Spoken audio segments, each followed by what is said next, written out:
जी को नमस्कार। आज हम नीति जैन दीदी के यहाँ आए हुए हैं।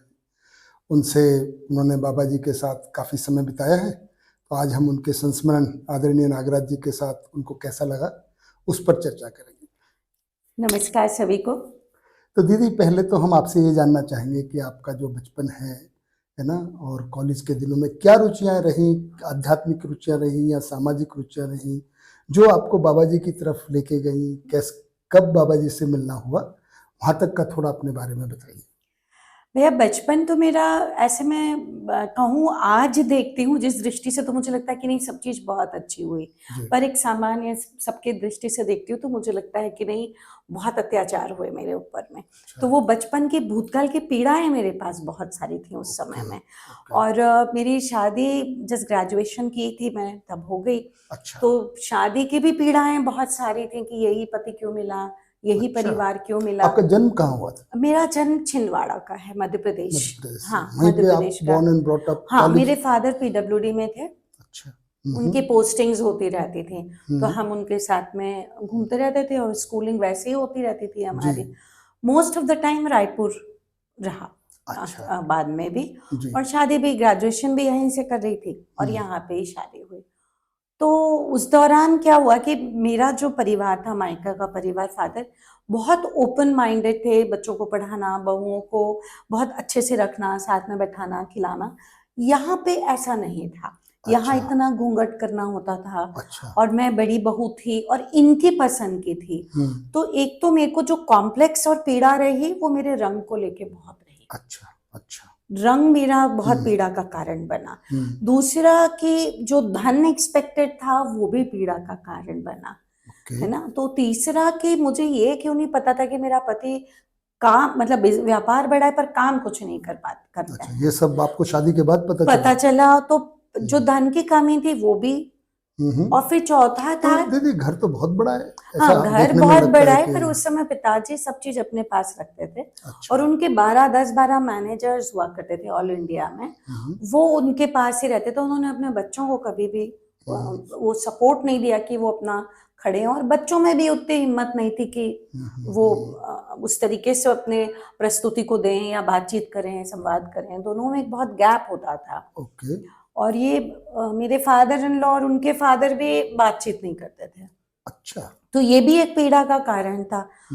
और क्योंकि धन का अभाव था तो वो भी एक पीड़ा का कारण बन गया। तो मुझे लगता था कि यही परिवार क्यों मिला मुझे, यही जगह क्यों मिली। और उस चक्कर में ना मैंने एस्ट्रोलॉजी से लेके जादू टोना से लेके अच्छा। आप जो चीज बोलिए वो मैंने वहां दरवाजे खटखटाए होंगे। है ना? कब से कब तक जन्म कब हुआ आपका? मेरा 9 मई 1966। अच्छा। है ओके। ना? तो ओके। आप ये समझिए कि जब मैं बहुत छोटी थी तो एक पीड़ा का कारण था कि मेरी शरीर यात्राएं शुरू हुई शरीर की अस्वस्थता से। अच्छा। तो ओके। एक्जिमा एलर्जी के पैचेस होते थे मुझे, तो उससे। हम्म। तो वो भी एक पीड़ा का कारण रहा क्योंकि शादी के समय मुझे अस्थमा था। अच्छा। और बाद में मैंने उसके लिए भी बहुत टॉर्चर सहा कि बीमारी बहू आई है घर में और छूत की बीमारी है, सबको हो जाएगी, ऐसा सब करके। तो वो जो मेरी ढेर सारी पीड़ाएं इकट्ठी हो गई थी। तो विवाह कब हुआ आपका? मेरा 86 में। 86 में हुआ। इनकी पसंद का ही था वो भी। 20 साल की उम्र में हो? हाँ 20 साल के। I was a very bright student. Okay. But मेरे फादर को हार्ट अटैक आ गया था और सर्वाइवल कम था। तो वो चाहते, दोनों चीज चाहते थे कि नीति पढ़े भी बहुत और ये भी चाहते थे कि उनके रहते रहते वो शादी कर दें और घर बना लें। दो चीज की उनको लगता था। And I was very close to him, very attached to him.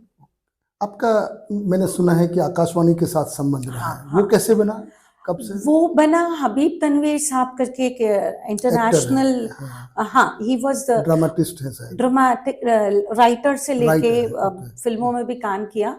और उनके प्ले को बेस्ट कॉमेडी प्ले मिला था। तो मैं उन दिनों लेप्रेसी पे काम कर रही थी क्योंकि मैं इतना सदमे में, विवाह से पहले की बात की बात है ये। और मैं लेप्रेसी कुष्ठ रोगियों के लिए काम कर रही थी और मतलब ऐसा था कि घर बस ना जाऊं, इतनी पीड़ा थी संबंधों की। अच्छा। तो मुझे, और मेरे फादर की डेथ हुई तो मेरी मुस्कुराहट पूरी चली गई थी। एक्सीडेंट में अनएक्सपेक्टेड डेथ हो गई, कंटिन्यू डेथ हो रही थी। तो मेरे जेठ जी हैं, उन्होंने कहा कि अच्छा यहाँ पीछे कुष्ठ बस्ती है, वो पूछे पहले आप क्या करना चाहते हो। तो मैंने कहा कि मैं सोशल वर्क करना चाहती हूँ। तो उन्होंने कहा ले जाओ इनको, तो वो लेप्रेसी कॉलोनी ले गए। तो वहां पे उस समय WHO का एक प्रोजेक्ट चल रहा था जिसमें गवर्नमेंट ऑफ इंडिया ने, यहाँ पे रायपुर में ही? हाँ, ओके। छत्तीसगढ़ वर्ल्ड में हाईएस्ट था लेप्रोसी पोजीशंस के लिए। अच्छा। और रायगढ़ एंड रायपुर डिस्ट्रिक्ट उसमें सबसे ज्यादा थे। तो मैं बिल्कुल जूझ के काम करती तो थी। विवाह के कितने साल बाद की बात है? जैसे 86 में ये तो विवाह हुआ। 86 में मेरी शादी हुई और ये मैं आपको बता रही हूँ 85 95 10 साल के 94 बाद। 95 96 यही बात। जी। तो उस समय हबीब तनवीर साहब को किसी ने बोला कि उनको प्रोजेक्ट मिला कि स्ट्रीट प्लेस करने हैं, उनको जन जागरूकता के लिए अभियान चलाना है, तो लेप्रेसी पे प्ले करना है। तो सुन बहरी करके एक प्ले लिखा था उन्होंने, बहुत अच्छा कॉमेडी बहुत करते थे वो। तो उन्होंने किसी ने उनसे कहा कि नीति जैन से मिलिए जाके, कुष्ठ को समझना है। तो वो आए और हमारा बिल्कुल उस तरीके से मिलना हो गया। तो उन्होंने मुझे कहा कि इसकी लॉन्चिंग में नीति तुम दूरदर्शन और टेलीविजन आकाशवाणी के डायरेक्टर्स को कॉल कर लो, अच्छा, इनवाइट कर लो। तो मैंने कॉल किया तो हसन खान सर उस समय डायरेक्टर आकाशवाणी के होते थे। उन्होंने कहा इनविटेशन तो बाद की बात है, आपकी जरूरत है आकाशवाणी में। अच्छा। आप आइए और आपकी आवाज बहुत अच्छी है और आप आइए और यहाँ पे। तो ये तो सुन के बहुत अच्छा लगा होगा आपको, क्योंकि रंग से तो आपको पीड़ा थी। रंग से पीड़ा थी और आवाज कभी सोचा नहीं था कि अच्छी है करके। तो किसी ने अप्रिशिएट किया। और घर में अप्रिसिएशन के लिए तरसती थी मैं बहुत ज्यादा। तो उन्होंने कहा, तो मैंने कहा कि, और वो अप्रिसिएशन मुझे लेप्रोसी में बहुत मिल रहा था। जी। कि बहुत सम्मान मिल रहा था। तो मुझे किसी ने कहा कि, मैंने उनसे कहा जब मैं गई उनके सामने 2 महीने बाद, तो मैंने कहा कि किसी जरूरतमंद को आप बुला लीजिए, दे दीजिए। तो उन्होंने जो लाइन मुझे बोली वो मुझे आज तक याद है। उन्होंने कहा कि मैं यहाँ क्वांटिटी या जरूरतमंद के लिए लोगों को अनाउंसर नहीं रखता हूँ। मैं क्वालिटी के लिए ऑल इंडिया रेडियो है। ये तो और अच्छा बूस्टिंग। आकाशवाणी जो है ये क्वालिटी के लिए है जी। और यहाँ ट्रेनिंग दी जाती है आप, तो इसलिए मैंने आपको बुलाया है। तो वो लाइन मुझे बड़ी हाँ लगा, और वो फाइनेंशियली भी मुझे बड़ा हेल्प किया उस पार्ट में। फिर बाद में मैंने न्यूज रीडिंग की काफी समय और एंकरिंग भी की। तो इन सब घटनाक्रम में चलते हुए आदरणीय नागराज जी से आपका मिलना किस परिस्थिति में और कैसे हुआ? मैं बहुत डरपोक थी भैया, बहुत डरती थी अपने फादर इन लॉ से। आपको देख के लगता तो नहीं? ठीक है, फिर भी बताइए। अच्छा, आज की बात। आज डर नहीं है, परंतु उस समय ना मुझे बहुत डर था मेरे फादर इन लॉ से और रिलेशनशिप से। अच्छा। और मैं बहुत जल्दी मेरे आंख में आंसू रहते थे कि किसी ने कुछ बोला और मुझे आंख में आंसू रहते थे। तो मैं 29 अप्रैल 1996। अच्छा, और जो अभी प्रिसाइज डेट याद है, इसलिए याद है क्योंकि उस समय मुझे किसी ने बोला कि एक राजन शर्मा जी हैं, वो बहुत अच्छे एस्ट्रोलॉजर हैं। अच्छा। तो उनके पास जाओ तो तुम आपका जो दीदी आपका सॉल्यूशन मिल जाएगा। हाँ, वो सॉल्यूशन दे देंगे।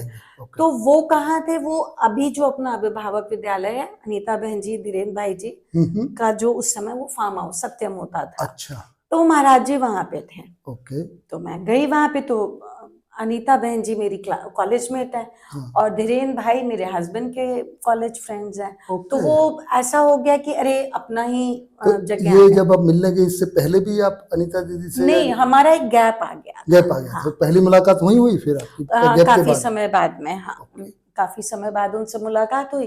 तो महाराज जी ने मुझे देखते ही कहा कि भयग्रस्त रह के जीना छोड़ दो। अच्छा। और फिर उन्होंने 2-4 चीजें कही। मैंने कहा कि मैं ससुर जी से बहुत डरती हूँ, इससे बहुत डरती हूँ। तो बोले तुम्हारा जन्म डर के जीने के लिए हुआ नहीं है। और तुम्हारा जन्म कुछ बहुत बड़े उससे अच्छे मकसद से हुआ है, जो तुमको जीवन विद्या में मिलेगा, जो समझ तुमको जीवन विद्या में आएगा। ऐसा उन्होंने कहा स्पष्ट। और उन्होंने कहा कि कल मेरे गुरु आ रहे हैं। अच्छा। समता कॉलोनी में। तो तुम ना शाम के समय उनसे आके मिल लो जी।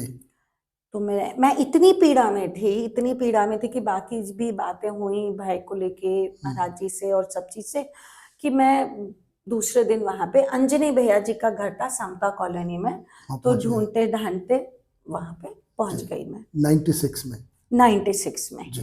दैट वाज 30th अप्रैल 96। 96 और बाबा जी का सालों से रूटीन था, वहाँ आते थे। वो 30th अप्रैल को रायपुर आते थे, ओके। 10 दिन के लिए आते थे। और ये उनके जाने के मेरे को लगता है कि कुछ समय, वो तो आप जानते ही हैं, थोड़े हाँ, समय पहले जी। ही उन्होंने बंद किया बंद किया था। आना।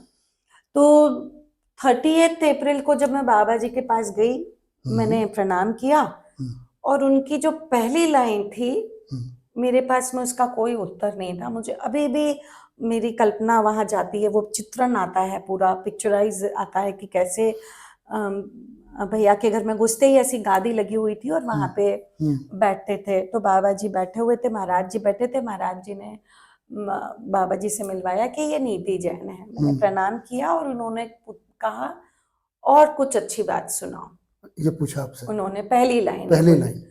और मेरे पास में कुछ अच्छा था नहीं बताने को। मैं इतनी पीड़ा से भरी हुई थी कि मैं कुछ नहीं बोल सकी कि क्या जब उत्तर दूं इसका। जी। बैठी रही वहां पे। उसके बाद हर 3 महीने में बाबा जी आते थे। क्या था मुझे नहीं पता, पर हर 3 महीने में। नहीं तो पहली मुलाकात जब बस उतनी आप बैठी रहे वहां पे, उतनी तो आपको उनको देख के या उनकी बातें, जैसे लोग आ रहे होंगे, कुछ क्या भाव बना? कुछ भी नहीं कुछ भी भैया, नहीं बना। कुछ भी भाव नहीं। ओके। बस मेरे पास उनके प्रश्न का उत्तर नहीं था। मेरे पास अच्छी बात नहीं थी, तो वो मेरी पीड़ा बन गई थी। जी जी। कि ये एक तो महाराज जी के गुरु हैं और उन्होंने पूछा, और दूसरा एक और मुझे आश्चर्य था कि ना महाराज जी ने ना बाबा ने इतना पैसा दोगे तो ये बात बताएंगे, ऐसा कुछ नहीं ऐसा कहा। कुछ नहीं कहा। हाँ, तो ये बात तो ध्यान गई कि हाँ, ये बात ध्यान गई। ऐसा कुछ नहीं चल रहा है कि आप ये करो वो करो। हाँ, वो करो ये करो, या शनिवार को फलाना कर दो, या मंगलवार को कुछ कर जो दो। पहले आप घूम रही थी, पहले सब जो मैं खटखटा भटक रही थी मंदिरों में, उड़द दाल चढ़ाना, ये करना, ये तो तेल सब। उस मीटिंग के बाद कोई डायरेक्शन या ऐसा कुछ नहीं था, आप आ गए? कुछ नहीं, बहुत सारे लोग नहीं थे, मिलने नहीं आए थे उस समय में, बहुत जी। ज्यादा नहीं आते थे लोग भी, जो भी तो थे। जैसे आप कह रहे हो 30 अप्रैल को आते थे और 10 दिन रहते थे। हाँ, हाँ। तो उन 10 दिनों में क्या दोबारा गई आप? हाँ, वही मैं आपसे अच्छा, बता रही थी। जी जी बताइए। कि मैं उसके बाद में असल में ना उस समय अछोटी बना नहीं था। हाँ, है ना, तो महाराज जी इसी तरीके से अंजनी भैया के यहाँ, फिर कभी थोड़ा देर अनीता बहन जी के यहाँ, और नंदिनी में जाते थे महाराज जी के यहाँ पे, है ना, वहां पे भी वो कभी ऐसे गोष्ठियां शिविर ले लेते थे। और हिंगना में जहाँ आज सोम भैया जी का घर है, तो झोपड़पट्टी टाइप का था वो। तो बाद में 98 वगैरह में कभी गए होंगे, तो मुझे ये याद है कि मैं महाराज जी के पीछे पीछे की, महाराज जी बोले कि वहां है, और उन्होंने, मैंने कहा महाराज जी पहुंचूंगी कैसे, तो उन्होंने कहा टॉप रोड है। और रोड ही नहीं थी पूरे उसमें। और बाबा जी को ढूंढते ढूंढते मैं उन्हीं दिनों में, 10 दिनों में, हाँ, नंदिनी पहुंच गई। अच्छा, तो वहां से यहाँ समता कॉलोनी से वो नंदिनी गए होंगे, ऐसा मेरे को अभी लगता है। अब इतने साल हो गए इस घटना के, तो आप वहां चले गए? वहां चले गए, तो वहां पे भी मैं उनसे कुछ पूछ ही नहीं पाती थी। अच्छा, प्रश्न तो आपको इतने तो होते थे। ये तो लग ही गया होगा कि बाबा जी तो देखते आपको पूछेंगे कुछ अच्छी बात बताओ, तो कुछ सोच के गई ऐसा? कुछ नहीं, मैं सिर्फ जाती थी ब्लैंक भैया। अच्छा। मेरे को अभी भी याद है कि मैंने ये कैसे किया मुझे नहीं पता, या ये नियति का कुछ एक वो था कि नहीं यहाँ पे ही आगे बढ़ना है। बस जो महाराज जी ने कहा कि तुमको अगर भयग्रस्त होना है तो सिर्फ उसका रास्ता जीवन विद्या में, मतलब भयमुक्त होना है। भयमुक्त होना, सॉरी भयग्रस्त बोल दिया, भयमुक्त होना है तो जीवन विद्या में। और दूसरी लाइन उन्होंने बोली कि तुम्हारा जन्म कुछ बड़े काम के लिए हुआ है, और वो तुमको समझ में आएगा जीवन दर्शन समझ के, जीवन विद्या समझ के। जी। और तीसरी बात उन्होंने कही थी कि ये मेरे गुरु आ रहे हैं, वो उन्होंने ही जीवन विद्या लिखी है, तो वही तुमको गाइड करेंगे, तुम्हारा रास्ता। तो अब आप ये बताइए, दो जो पहली चीजें थी वो इतनी आकर्षित करने वाली थी कि बस अपन तो बिल्कुल वो भौरे समान, बाबा जहाँ जाए वहां जाए और चुपचाप बैठ जाए। ठीक है। बाबा जी के पास लोग आ रहे हैं या जा रहे हैं, बाबा जी को प्रणाम करके, ना बाबा जी मुझसे कुछ पूछते, अच्छा, और ना आप कुछ पूछते? ना मैं कुछ पूछती। बढ़िया। तो ये 10 दिनों में कितने बार मिली होंगी आप? 1-2 बार मिले एक दो होंगे, बार। ऐसा लगता है, आज जी याद करती जी हूँ तो। जी। परंतु उसके बाद में फिर वो चीज़ दिमाग में रहती थी कि उन्होंने, अच्छी बात मेरे पास कुछ भी नहीं है नहीं कोई बात बोलने नहीं, के तो वो लिए 10 दिन तो। निकल गए, फिर वो 3 महीने बाद आए, हाँ, फिर क्या किया आप? या फिर यही हुआ। तो इस बीच में भी कुछ और कि भाई क्या समझना है, जैसे महाराज जी ने बोला था हाँ, कि जीवन विद्या को समझने से भय मुक्त होना हाँ, है, या बड़ा भी करना है तो वो समझना है। तो समझने के लिए क्या करना है, अभी तक किसी ने कुछ कुछ नहीं नहीं, बताया? कुछ नहीं, अच्छा, ना मैं पूछती थी, ओके, ना मेरा बाबा कुछ बोलते थे कि शिविर अटेंड करो कि कुछ नहीं नहीं, करो, ओके, कि ये वाले शब्द को समझो कि नहीं समझो, वो बहुत कुछ नहीं। बढ़िया। तो फिर वो अगली बार जुलाई में आए? वैसे आते रहे वो, हाँ, 96 से 2002-3 तक के, ऐसे ही चलता रहा? ऐसे ही चलता आप बस रहा। बैठती रही, बस बैठती रही आ हर जाती बार। रही?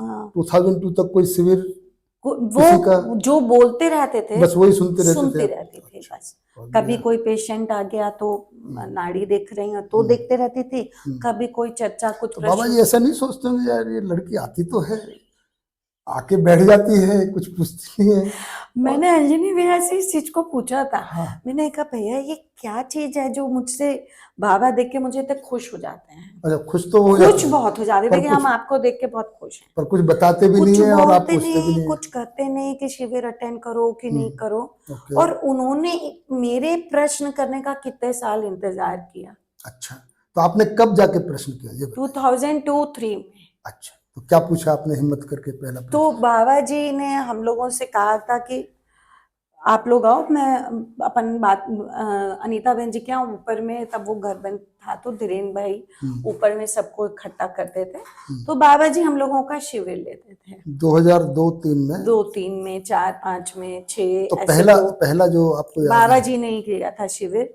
हम्म, और उसके बाद फिर मैंने महाराज जी का शिविर अटेंड किया नहीं था। तो पहला शिविर की कुछ याद बताइए ना, बाबा जी ने आपको। बाबा जी ने जो हम लोगों से बातचीत की, शिविर लिया, उसके बाद में ये हुआ कि बड़ी अजीब सी घटना है ये, जी जी बताइए ना। कि मुझे बहुत नींद आने लग गई अच्छा, शिविर में? शिविर में, और कुछ समझ में नहीं आए? और कुछ पूरा बाउंस, ओहो, 2-4 ओके, किलोमीटर ऊपर से अच्छा बाउंस, अच्छा, ओवरहेड ट्रांसमिशन जिसको बोलते हैं। पूरा बस वहां पे बैठे मंत्रमुग्ध होके, हम्म और एकदम गहरी नींद। हम्म। तो मैंने महाराज जी से पूछा, मैंने कहा महाराज जी ऐसा क्या होता है कि जब बाबा बोलते हैं हम्म तो बहुत अच्छा लगता है, हम्म ऐसा लगता है बहुत अच्छी बात है, हम्म पर एक तो समझ क्यों नहीं आती है बात, हम्म। और दूसरा नींद क्यों आती है। ओहो, तो महाराज जी बोले कि नीति तुम जिस पीड़ा से आती हो, तो यहाँ जब रिलैक्स हो जाती हो, अच्छा, अच्छा, तो जब बॉडी रिलैक्स हो जाती है तो तुमको ऑब्वियस है कि तुमको नींद आएगी, और झपकी लेना कोई बुरी बात नहीं है, झपकी ले लिए तो कोई बुरी बात नहीं है। और महाराज जी का वो सिग्नेचर हंसना था, वो हंस दिए।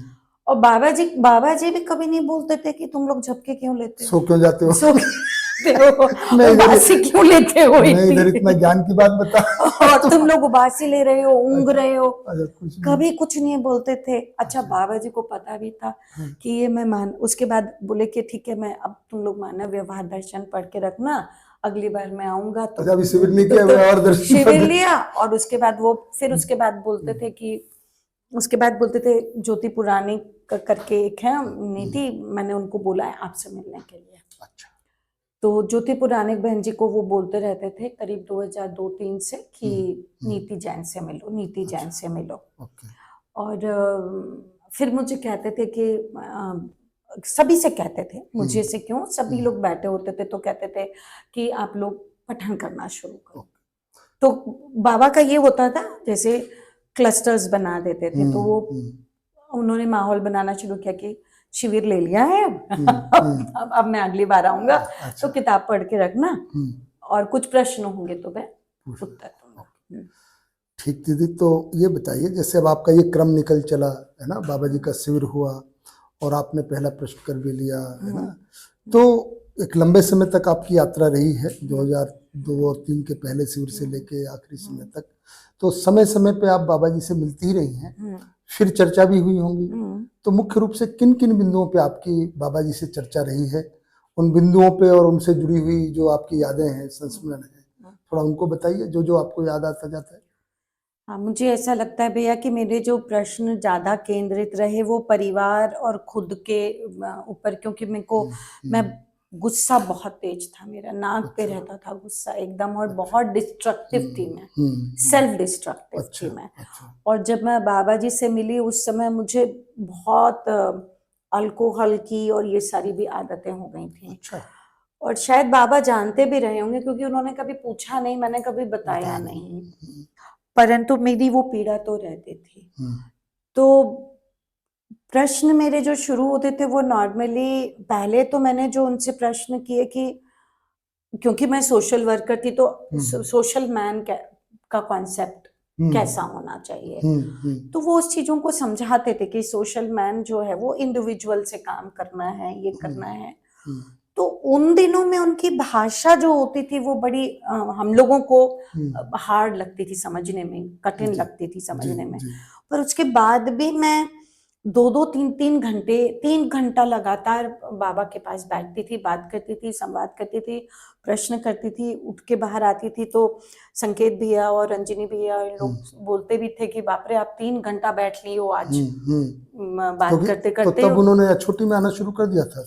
छोटी आना शुरू कर दिया था, ये 4-5 के बाद की बात होगी जब आप छोटी बता आना रहे शुरू हुआ था। छोटी का इनॉग्रेशन 2000 में या 2001 में, हाँ, 2001 में हुआ। शुरुआत बननी जो शुरू हो गई थी, और एक कमरा जो बना था पहले, फिर उसके बाद में उसी में बाबा आके। तो ये जो 2-2, 3-3 घंटे आप मिल रहे हैं, ये छोटी में मिल रहे हैं? फिर ये यहाँ पे भी मिलते थे, अच्छा, और छोटी में भी जाते थे। और है। आपको याद होगा कि इतना छोटा सा रिकॉर्ड प्लेयर आता था, और उसमें अपन रिकॉर्ड कर सकते थे चीजों को। तो कभी मैंने वो खरीदा, फिर पैसे इकट्ठे करके आकाशवाणी के उसमें से, और वो छोटा सा रिकॉर्ड प्लेयर उस समय शायद 1000 रुपए का आया होगा वो, तो वो खरीदा ताकि मैं बाबा की रिकॉर्डिंग्स को बाद में सुन सकूं चीजों को, और सुनती भी थी मैं उनको बाद में। फिर मैंने बाबा जी से, मुझे याद है अनीता बहन जी के यहाँ पे पूछा, क्योंकि मैं बहुत ज्यादा एस्ट्रोलॉजी को पे मानती थी कि जो बोलेंगे, जो ग्रह नक्षत्र होंगे ये बड़े प्रभावशाली होंगे, और इससे मेरा भविष्य सुधर जाएगा। तो मैंने बाबा जी से प्रश्न किया कि बाबा जी एस्ट्रोलॉजी मतलब ये क्या है? तो बाबा जी बोले गणित। अच्छा। बस उतना ही जवाब दिया, ये गणित है। तो मैंने कहा तो बाबा जी इसको कैसे समझें, मुझे तो गणित ही समझ में नहीं आता। तो बोले समझने की आवश्यकता नहीं है, ये शरीर की सीमा तक, भौतिक आवश्यकताओं तक है, ये उससे आगे नहीं है जी। तो मैंने कहा मुझे तो गणित भी समझ नहीं आता और ये भी नहीं आता। तो बोले ये कुछ भी नहीं है, सिर्फ अगर, हाँ, एक लाइन उन्होंने बोली कि अगर एक उत्तर सही है तो सारे जितने भी एस्ट्रोलॉजर होंगे उनके भी उत्तर वही होने चाहिए। अच्छा। तो एक अगर उत्तर सही हुआ तो, हाँ, एक का अगर सही है तो सबका सही वही होना चाहिए। फिर मैंने कहा कि बाबा जी मुझे तो ग्रामर भी समझ नहीं आती। तो उन्होंने कहा समझने की जरूरत नहीं है। तो मुझे लगा कि ये कैसे हो गया कि समझने की जरूरत नहीं है। तो बोले कि उसमें क्या है, भूतकाल की पीड़ा और भविष्य की चिंता ही है, और हंसने लग गए। उनका भी वो टिपिकल हंसने की तरीका था, खुश होके। भूतकाल की पीड़ा, भविष्य की चिंता ही तो है। तो बाद में मैंने सोचा बात तो सही है, पास्ट टेंस फ्यूचर टेंस कर करके एकदम पागल करके रखे हुए हैं। तो बाबा बोले वर्तमान में जीना सीखा क्या? तो मैंने, अब ये वर्ड भी मेरे लिए नया था जी, वर्तमान में जीना। तो फिर नहीं, फिर मैंने कहा कि अच्छा बाबा फिर आप ये बताइए कि कुंडली मिला के शादी करना चाहिए कि नहीं? अच्छा। शादी में जो कुंडलियां मिलाते हैं। आपकी कुंडली मिली थी दीदी? हाँ, मेरे नाना ससुर एस्ट्रोलॉजर। अच्छा। और उसके बाद भी इतना? तो उन्होंने कहा था कि ये तो शादी ठीक नहीं है। फिर भी बोले कि अब तो वो सतीश जैन तो पागल ही हो गए हैं कि इस लड़की से शादी करूंगा, और he lost his memory, he had nervous breakdown and all that. तो मजबूरी में पिताजी को अपने बेटे को बचाने के लिए करना ही पड़ा। तो वहाँ, तो क्या उनका आपसे प्यार हो गया था? लव मैरिज हुई है? इन्होंने देखा एक शादी में। अच्छा। उसके बाद बोले कि यही लड़के मुझे चाहिए करके अपनी माँ को बोले। तो मैंने बाबा जी से पूछा कि फिर कुंडली मिला के शादी करना चाहिए कि नहीं?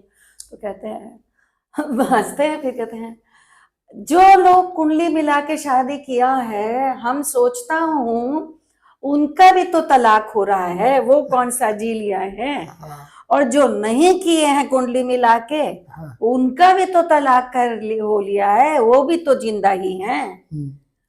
तो मैंने कहा बाप रे, ये तो बड़ा तीर चल गया कुंडली का कोई मतलब ही नहीं रहा फिर। कुंडली मिलाने का कोई मतलब ही नहीं रहा कि आपने मिलाई तो भी तलाक हो रहा है, नहीं मिलाई तो भी तलाक हो रहा है। तो मैंने कहा बाबा जी फिर क्या करना चाहिए? तो बोले समझदारी से जीना चाहिए। क्या बात है। फिर कुंडली मिलाओ या ना मिलाओ, फिर कुंडली मिलाओ नहीं मिलाओ कोई बात ही नहीं है, फिर तो कुछ बात नहीं है। पर उस समय ना ये समझदारी भारी चीज लगती थी। मैं अकेले क्यों समझदार हूँ, ये भी एक मुद्दा रहता है। मुद्दा तो था कि सारा ठेका मैंने थोड़ी लिया है समझने हाँ, और का। मैं तो हूँ ही समझदार। मैं तो पूरा त्याग करके बैठी हूँ। सही बात, समझना तो औरों को है। समझना तो इनको है, जो मैं तो इतना कड़वा झेल रही हूँ। आजकल मेरा थोड़े दिन पिछले साल पहले हम लोग, मैं बोलती थी कि पूरा शिव मंथन का जो वो निकला था ना जहर, वो पी के हम लोग बैठे हुए हैं यहाँ पे बचा के। तो वैसा ये वाला बात सुन के समझदारी कहाँ से आएगी फिर? तो समझदारी बोले कि शिविर करो। अच्छा, ये कब की बात हुई जब फाइनली उन्होंने ये कहा कुंडली और शिविर की बात? ये 3-4 के बीच की बात है, 2003-4 के बीच की बात है कि शिविर करो। तो महाराज जी का भी शिविर अटेंड कर लिया था। मतलब वो लेते ही थे, महाराज जी बताते ही थे, उस समय बात करते ही थे, तब भी शिविर उसी रूप में बात करते थे। बाबा भी उसी रूप में बात करते। अब जब बाबा के पास से हम लोग उठते तो हमारी भाषा भी वैसी ही होती। और शिविर लेने वाले बड़े गिने चुने लोग थे उस समय में। रायपुर में शिविर होते नहीं थे और बाबा के ही शिविर होते थे। तो मेरा एक बार बहुत जोर से इनसे झगड़ा कुछ हुआ कि क्या हुआ मुझे याद नहीं है। मैंने कहा कि आप बच्चों को संभालो, मैं मसूरी जा रही हूँ शिविर अटेंड करने। अच्छा। तो मैं 7 दिन का शिविर अटेंड करने मसूरी चली गई। किन का शिविर? सोम भैया। 2005 में था? 2005 में।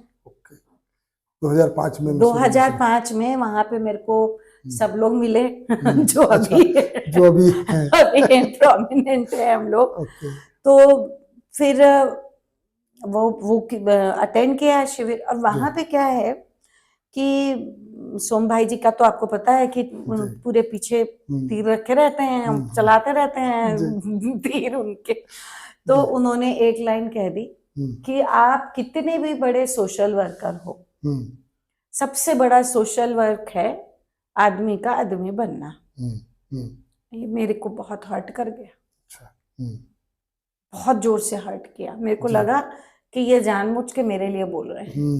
इनको कहीं से पता चल गया है? नहीं, उन्होंने तो सबसे पूछा था ना। अच्छा, कि आप क्या क्या बनना चाहते हैं, पहले से पूछ लिया था। हाँ, तो मेरी भी समझ, तो मैं तो दुख के गई थी। तो मेरे को हर आदमी में लगता था कि ये मेरे को दुख देने के लिए ही बोल रहा है। वो मेंटालिटी वैसी थी मेरी उस समय। और बांसुरी बजाना सीखा था, तो वो क्या करती थी, मैं उधर जहाँ पे हम लोग को ठहराए थे हॉस्टल में, तो सुनीता जैन दीदी मेरे साथ में थी, दिल्ली से जो है। तो मैं वहां पे बिल्कुल नीचे में वो था, पहाड़ था, तो वहां पे बैठ के रात को बांसुरी बजाती थी। अच्छा। और आंसू ऐसे निकलते जाते थे। कौन सा गाना बजाते? गाना वाना कुछ नहीं याद, बजता जो बज गया, जो बज गया थोड़ा बहुत वो बज गया। आपने बांसुरी बजाना विधिवत सीखा जैसे राग? हाँ, थोड़ा बहुत 2-3-4 साल। हाँ। जी। तो बांसुरी बजाती थी, आंसू निकलते रहते थे कि आज तो सोम भैया जो है मुझे पहचानते भी हैं, रायपुर के ही हैं, और मुझे मतलब इस तरीके का बोल दिया। पर चलो ठीक है, बोला, बात किया था कि 7 दिन रुकेंगे। तो 7 दिन पूरा शिविर अटेंड किया, वापस आई। तो बाबा जी बोले शिविर लेना शुरू करो। अच्छा, आते ही? आने के बाद जब वो आए अगली बार है ना, तो मैं गई थी गर्मी में गए। हाँ, और उसके बाद जब वो आए तो फिर बोले कि शिविर लेना शुरू करो। अच्छा। तो मैंने कहा, मेरा मतलब ऐसे सांस जैसे अटक नहीं जाती है बिल्कुल कि बाबा मैं बोलूंगी क्या, शिविर कैसे लेना शुरू करूं, बोलूंगी क्या? तो वो बोले जो भी समझ में आया है उसको बोलना। और उसके बाद तब तक के ना सब लोगों ने मिलके एक फॉर्मेट तैयार कर दिया था शिविर का।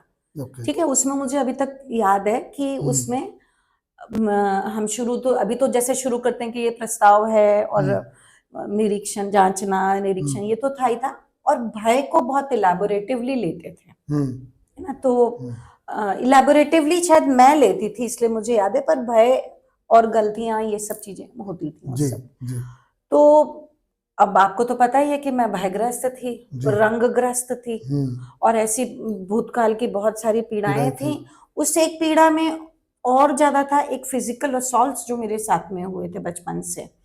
तो किसी ने कुछ छू दिया, कहीं कुछ कर दिया, तो उसकी भयंकर पीड़ा थी। वो रात में भी मुझे उठा देता था वो चीज, जो शादी के बाद भी कुछ हुई घटनाएं, तो वो बहुत ज्यादा पीड़ा का कारण था। मतलब वो मेरे को हो गया था कि मेरे को बदला लेना है। अच्छा, ये स्थिति में पहुंच गई थी। तो अब आप इस भाव से शिविर कैसे ले सकते ठीक बात है ना। परंतु बाबा ने पता नहीं जब उसके बाद बाबा का वो डायलॉग चेंज हो गया, कुछ अच्छी बात सुनाओ। वो क्या कन्वर्ट हुआ कि जब मैं उनके पास जाती थी, वो हंसते हुए कहते थे हम आपके जीने से बहुत खुश हैं। अच्छा।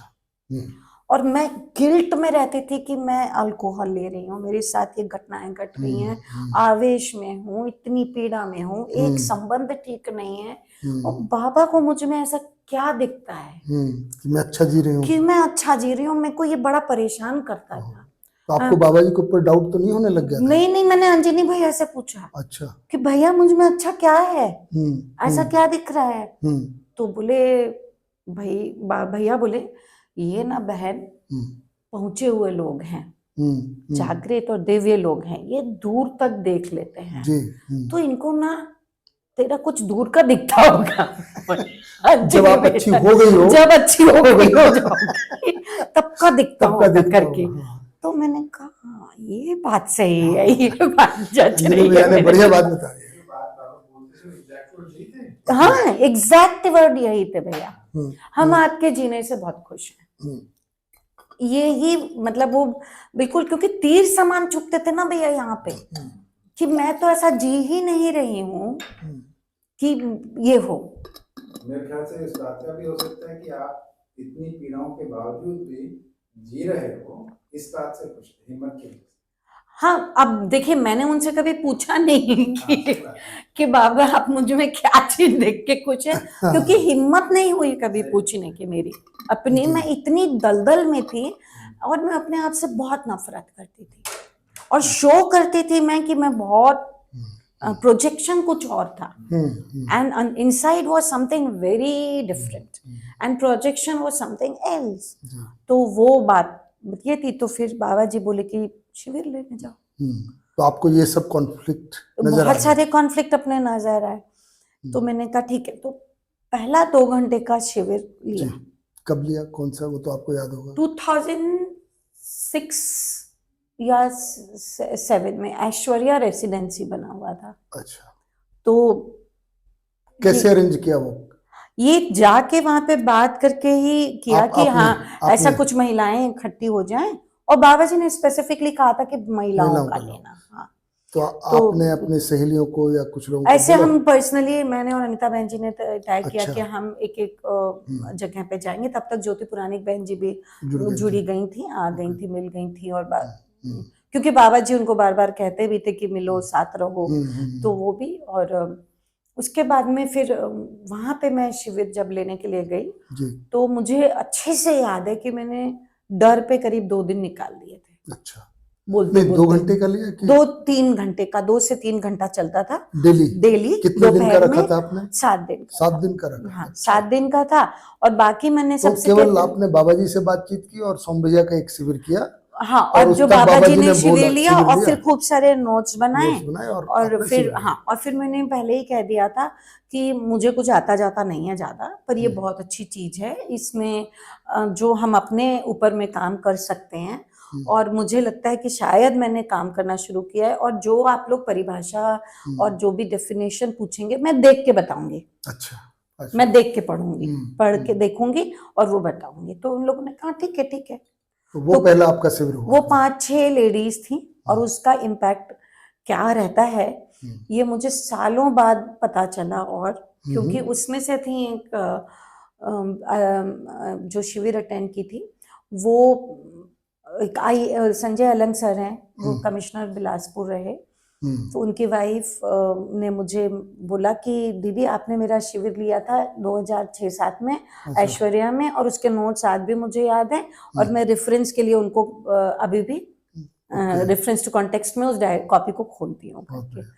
तो वो शिविर लेके फिर एक और नई घटना हो गई। बहुत सुंदर। अगली बार बाबा जी आए, तो बाबा जी नहीं, उसी समय की बात है, उसकी कुछ हुआ ऐसा उस समय या अगली बार जब बाबा जी आए, हाँ, तो बाबा जी ने बोला कि कैसा रहा? मैंने कहा बाबा जी अच्छा लगा। तो बाबा जी ने जो अगला डायलॉग बोला वो फिर एक ठोक और तीर छोड़ दिया उन्होंने। क्या? उन्होंने बोला अच्छा लगने से अच्छा होता नहीं है। तो मैंने सोचा इसका मतलब कि अच्छा हुआ नहीं है अभी मेरे साथ में, तो अच्छा लगा है। तो मैंने कहा बाबा जी फिर क्या किया जाए? तो बोले शिविर लियो।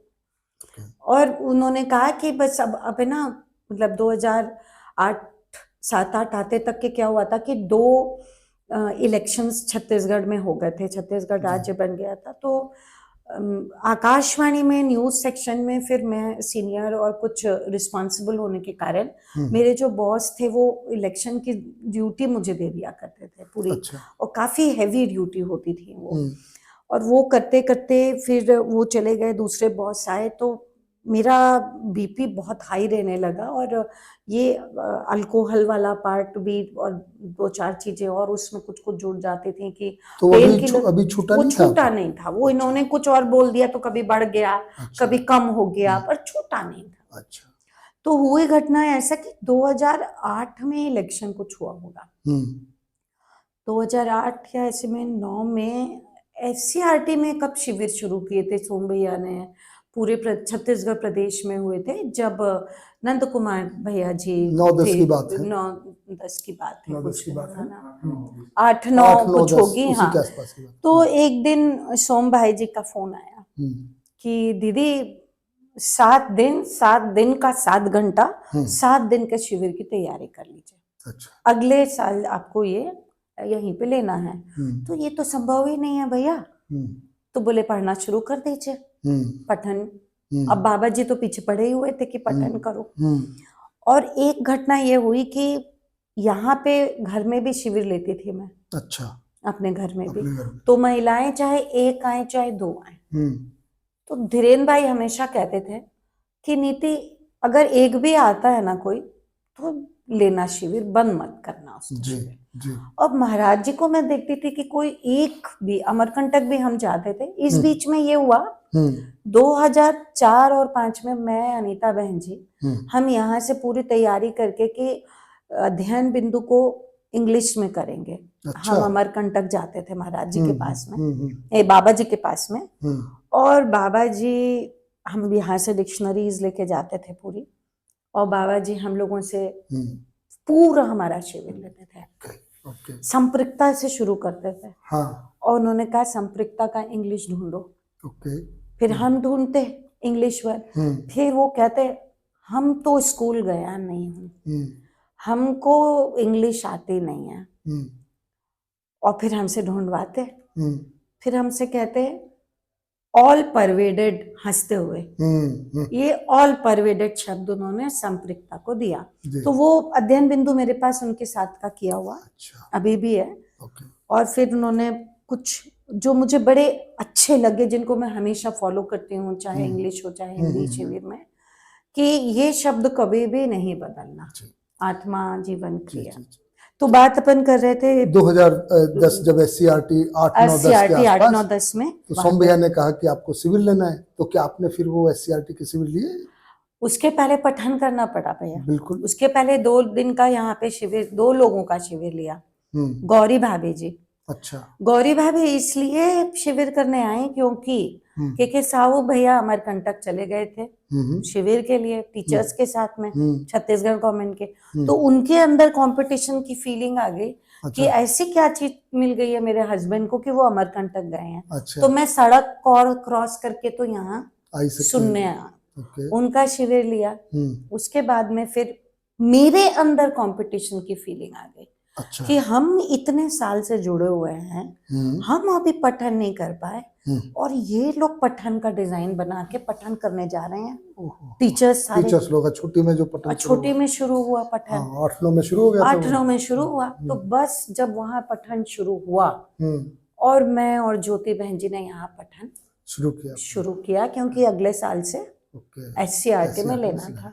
तो हम पठन करते थे और हम प्रश्न बाबा जी से करते थे। उस दौरान बाबा जी ने एक और नया प्रोग्राम बनाया। फिर हम कभी कभी पठन करते करते सोम भैया के घर चले जाते, है ना, कर्म दर्शन पढ़ रहे हैं तो वहां मिलके पढ़ लेते, पूछ लेते, कभी किसी के घर कभी किसी के घर। फिर क्या बताएंगे बाबा जी ने फिर एक और हाँ, अभी तो आपने पूछा बस। मेरे ख्याल से 2010 के बाद में फिर विद्यालय की शुरुआत हुई होगी। नहीं, बाबा जी ने एक चीज बोलनी शुरू करी। क्या? 2008-9 में बाबा जी कहने लगे, जब मैं जाती उनके पास और इंग्लिश ट्रांसलेशन की बात होती और महाराज जी का मन था कि जीवनोदय परिचय को भी, और मैंने किया भी जीवनोदय परिचय को इंग्लिश में ट्रांसलेट किया। हाँ, वो किया भी मैंने। अच्छा, अभी कुछ साल पहले ही उसको फाड़ के फेंका। अच्छा, बाबा ने भी उसको, मैं लेके भी गई थी। अच्छा, हमको पता नहीं था क्योंकि राकेश गुप्ता भैया ने किया था। नहीं, तो हम लोगों ने तो अभी हमने संजीव चोपड़ा भैया और हमने उसको रिव्यू किया, जो इंग्लिश ट्रांसलेशन की टीम है, राकेश गुप्ता भैया है ना। तो ये बाबा जी के साथ, क्योंकि हम लोगों ने अध्ययन बिंदु पहले किया हुआ था बाबा जी के गाइडेंस में, तो उसके बाद में जीवनोदय परिचय ही आता था। तो वो फिर उसका नंबर आया था। तो हमारा बाबा जी का बहुत मन था कि तो उनको उस समय फिर उन्होंने ये जिम्मेदारी शायद भैया को दे दी। हाँ, फिर राकेश गुप्ता भैया की एंट्री हुई 2009 में अमरकंटक में हम मिले। इंग्लिश वाला फिर तो इंग्लिश वाला पार्ट उधर हो गया। तो बाबा जी तब एक चीज कहने लगे, हम इसको सरल करने में लगा हूँ। अच्छा, ज्यादा से ज्यादा लोगों तक पहुंचाना है, हम इसको सरल करने में लगा हूँ बेटा ना। तो एक घटना मैं मिस कर रही हूँ, बीच में कभी याद आएगी तो मैं कोई बात नहीं, उसको बताइएगा। अब हम थोड़ा सा आगे बढ़ लेते हैं। तो दीदी एक बात बताइए, मेरे ख्याल से 2010 के आसपास की बात हो गई अब ये, और विद्यालय की चर्चा शुरू हुई होगी। हाँ, विद्यालय की मीटिंग्स शुरू हुई होगी ना। हाँ। तो उनका कुछ आपके जो बातें आपकी, क्योंकि हम सबसे ही पूछेंगे तो, पर खासकर आपको जो बाबा जी की कोई बात याद हो या आपने चर्चा की हो विद्यालय को लेकर। इस दौरान बाबा जी से विद्यालय को लेकर और परिवार को लेकर, अच्छा, दो फोकस बहुत हो गए थे कि परिवार में कैसे जीना है। क्योंकि एक बार तो पठन कर लिया था, तो हाँ, मैं आपको ये बता रही थी कि उस दौरान बाबा जी, याद आ गई। हाँ, वो घटना याद आ गई क्योंकि प्रारब्ध से रिलेटेड है। तो बाबा जी उस दौरान हम लोग के जिन घर आने लग गए थे। अच्छा। किसी के जब विजिट हुई तो एक किसी के भी घर में गेट टुगेदर होता था, पूरा विद्या परिवार इकट्ठा होता था और खाना खाने के बाद कुछ अच्छी बात करते थे। तो बाबा जी तब यहाँ पे भी, मेरे यहाँ पे भी, हाँ, 2 बार बाबा जी, 2 या 3 बार बाबा जी आए हैं यहाँ पे। तो मैंने तब हमारा पठन हुआ था खत्म और मैंने बाबा जी से बोला, बाबा जी ये प्रारब्ध समझ में नहीं आता। अच्छा। क्या है? तो बाबा जी ने कहा कि जो परिभाषा है, हाँ, पूरी की पूरी बोल दी उन्होंने। उसके बाद चुप हो गए। अच्छा।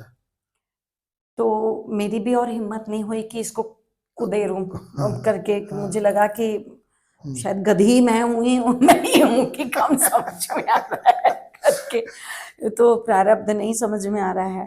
तो फिर बाबा जी से बाद में, जब जैसा कि 2 क्वेश्चन किए थे उस समय मैंने, एक तो ये वाला और एक आपको याद होगा कि उसमें कर्म दर्शन या अभ्यास दर्शन में है शायद ये, कि जल किसके साथ तदाकार होने से वो कर्म दर्शन में है ना। तो ये समझ में नहीं आया, ये कब समझ में आया? तो बाबा जी ने कहा कि ये जागृत होने के बाद की स्थिति है। अच्छा। यही अग्नि के साथ तदाकार, जल के साथ तदाकार। हाँ। तो वो बाबा जी ने इस तरीके से कहा। फिर जब विद्यालय की उस दौरान 2009 से वो एक नींव बनी 10 में और मीटिंग्स शुरू हो गई थी, हमारे प्रश्न शुरू हो गए थे, चाहे यहाँ छोटी में जाएं चाहे अभिभावक विद्यालय के, जी। वो तो आपको पता ही होगा, नीता बहन हाँ, जी ने बताया होगा बिल्कुल बिल्कुल। कि किस तरीके से बाबा जी वो तो गए सारी और बोले। उनसे हाँ बात कर लेंगे। आपका कोई तो उसको ये लेके हुआ कि मैंने बाबा जी से एक बार, मैं परिवार वाला पार्ट ले लेती हूँ हाँ अभी, हाँ कि बाबा जी मुझ मैं क्या करूं ऐसा कि मेरे सास ससुर को मैं समझा पाऊं, ओके है ना, कि मैं बुरी नहीं हूं, हम्म मैं समझा पाऊं। हम्म तो बोले नहीं, समझाने की जरूरत नहीं है। हम्म तो मैंने कहा फिर क्या किया जाए? हम्म बोले अपने से बड़ों को ज्ञान नहीं देना कभी, अच्छा अपने से बड़ों को समझाने का प्रयास नहीं करना कभी। हम्म तो मैंने कहा फिर बाबा जी क्या किया जाए? हम्म तो बोले आपका जीना ही प्रमाण होगा। अच्छा उन्होंने ये बात बोली। हम्म तो मैंने कहा फिर इनका क्या किया जाए? हम्म तो, तो जो पति महोदय हैं और या मित्र या इस तरीके के, तो बाबा जी बोले जीने में दखल ना दीजिए। जो कि कठिन है कि पति के जीने में दखल कैसे ना दे। पत्नी फिर क्या बात की पत्नी फिर क्या चीज की पत्नी, फिर मेरा होने का मतलब क्या है? तो अब उन्होंने बोला कि जीने में दखल ना दिया जाए, किसी के भी जीने में दखल ना दिया जाए, और ऐड कर दिया, है ना, दयापूर्ण कार्यव्यवहार को बता रहे। तो हाँ, वो उसके बाद में उस समय कहाँ समझ आता भैया ये सब सही बात चीजें, है ना। एक ही तो पठन हुआ था और उसमें भी अपने आप को 30 मार्क का समझते थे, सही बात एक पठन में। तो उसके बाद में महाराज जी बाबा जी ने बोला, मैंने कहा बाबा जी फिर क्या किया जाए जब जीने में दखल ही नहीं देना है? तो आपका जीना प्रमाण होगा। तो मैंने कहा ठीक है। मैंने कहा फिर बच्चों के साथ क्या किया जाए? जी। तो उन्होंने कहा प्रस्ताव पूर्वक बातों को रखा जाए। अच्छा, ओके।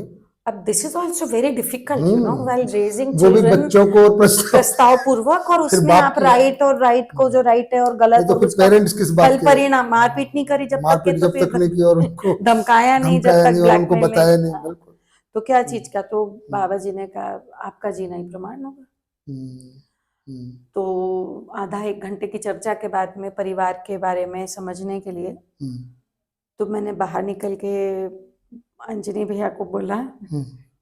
अंजनी भैया बोले, पूछते थे कि बहन क्या क्या पूछा ये तब। तो मैंने कहा भैया डंडा तो मेरे ही ऊपर फूटा, जीना ही प्रमाण होगा। बोले मुझे ही ठीक करना है अपने आप को, ये अल्कोहल छुड़वा के मानेंगे। हाँ, छुड़वा। तो एक चीज बहुत अच्छी हुई कि जिस तरीके से बाबा जी बोलते थे इसको करो और ये रिजल्ट मिलेगा, जी जी, तो उसको करके वो रिजल्ट मिल जाता था। ओके, तो आपने इसका किया कि भाई जैसे उन्होंने कहा बुजुर्गों को ज्ञान नहीं देना, हाँ, वो बंद हो गया। मतलब वो इतनी स्वीकृति थी बाबा जी के प्रति, तो वो कि वो वहां से यहाँ आते थे। ये प्रश्न मैंने छोटे में पूछा था, पर ये जब विद्यालय की मीटिंग्स के लिए गए थे। तो आपने ये कैसे किया? जैसे पति के बारे में, जैसे भैया के बारे में कहा कि उनके जीने में दखल नहीं देना है, तो इसको कैसे इम्प्लीमेंट किया आपने? भैया it was very difficult because हम लोग दोनों बिल्कुल मतलब मैं बहुत ज्यादा गुस्सैल, और मैं अपना गुस्सा निकालते जाऊंगी और घंटों लगते थे, बोलती रहती थी, चिल्लाती रहती थी। तो ये चीज पे मेरा ध्यान गया। तो मैंने सतर्क रहना शुरू किया कि एक तो सतर्क रहना ये शुरू किया कि माँ बुजुर्ग के पास जब जा रही हूँ तो मुझे किसी की भी कंप्लेंट नहीं करनी है या कुछ हो गया है ये नहीं करना है, और मैं बस उनको सुनूंगी और मैं उनकी सेवा करूंगी। बहुत ये एक हुआ। दूसरा घटना ये हुआ कि इनके साथ जब कभी भी बात होती थी तो मैं भूतकाल की पीड़ाएं बहुत कहती थी, जो मैंने आपको बताया कि घटनाएं हुई, तो वो बहुत मैं जिक्र करती थी। तो वो सबसे पहले जो काम किया मैंने वो उन पीड़ाओं को ठीक करने का काम किया। क्या बात है। तो मैंने जब कॉन्वर्सेशन हमारे होते थे तो बच्चे भी बड़े हो गए थे, बच्चों ने कह दिया give us one reason why we should be home, क्योंकि आप लोग इतना लड़ते हो।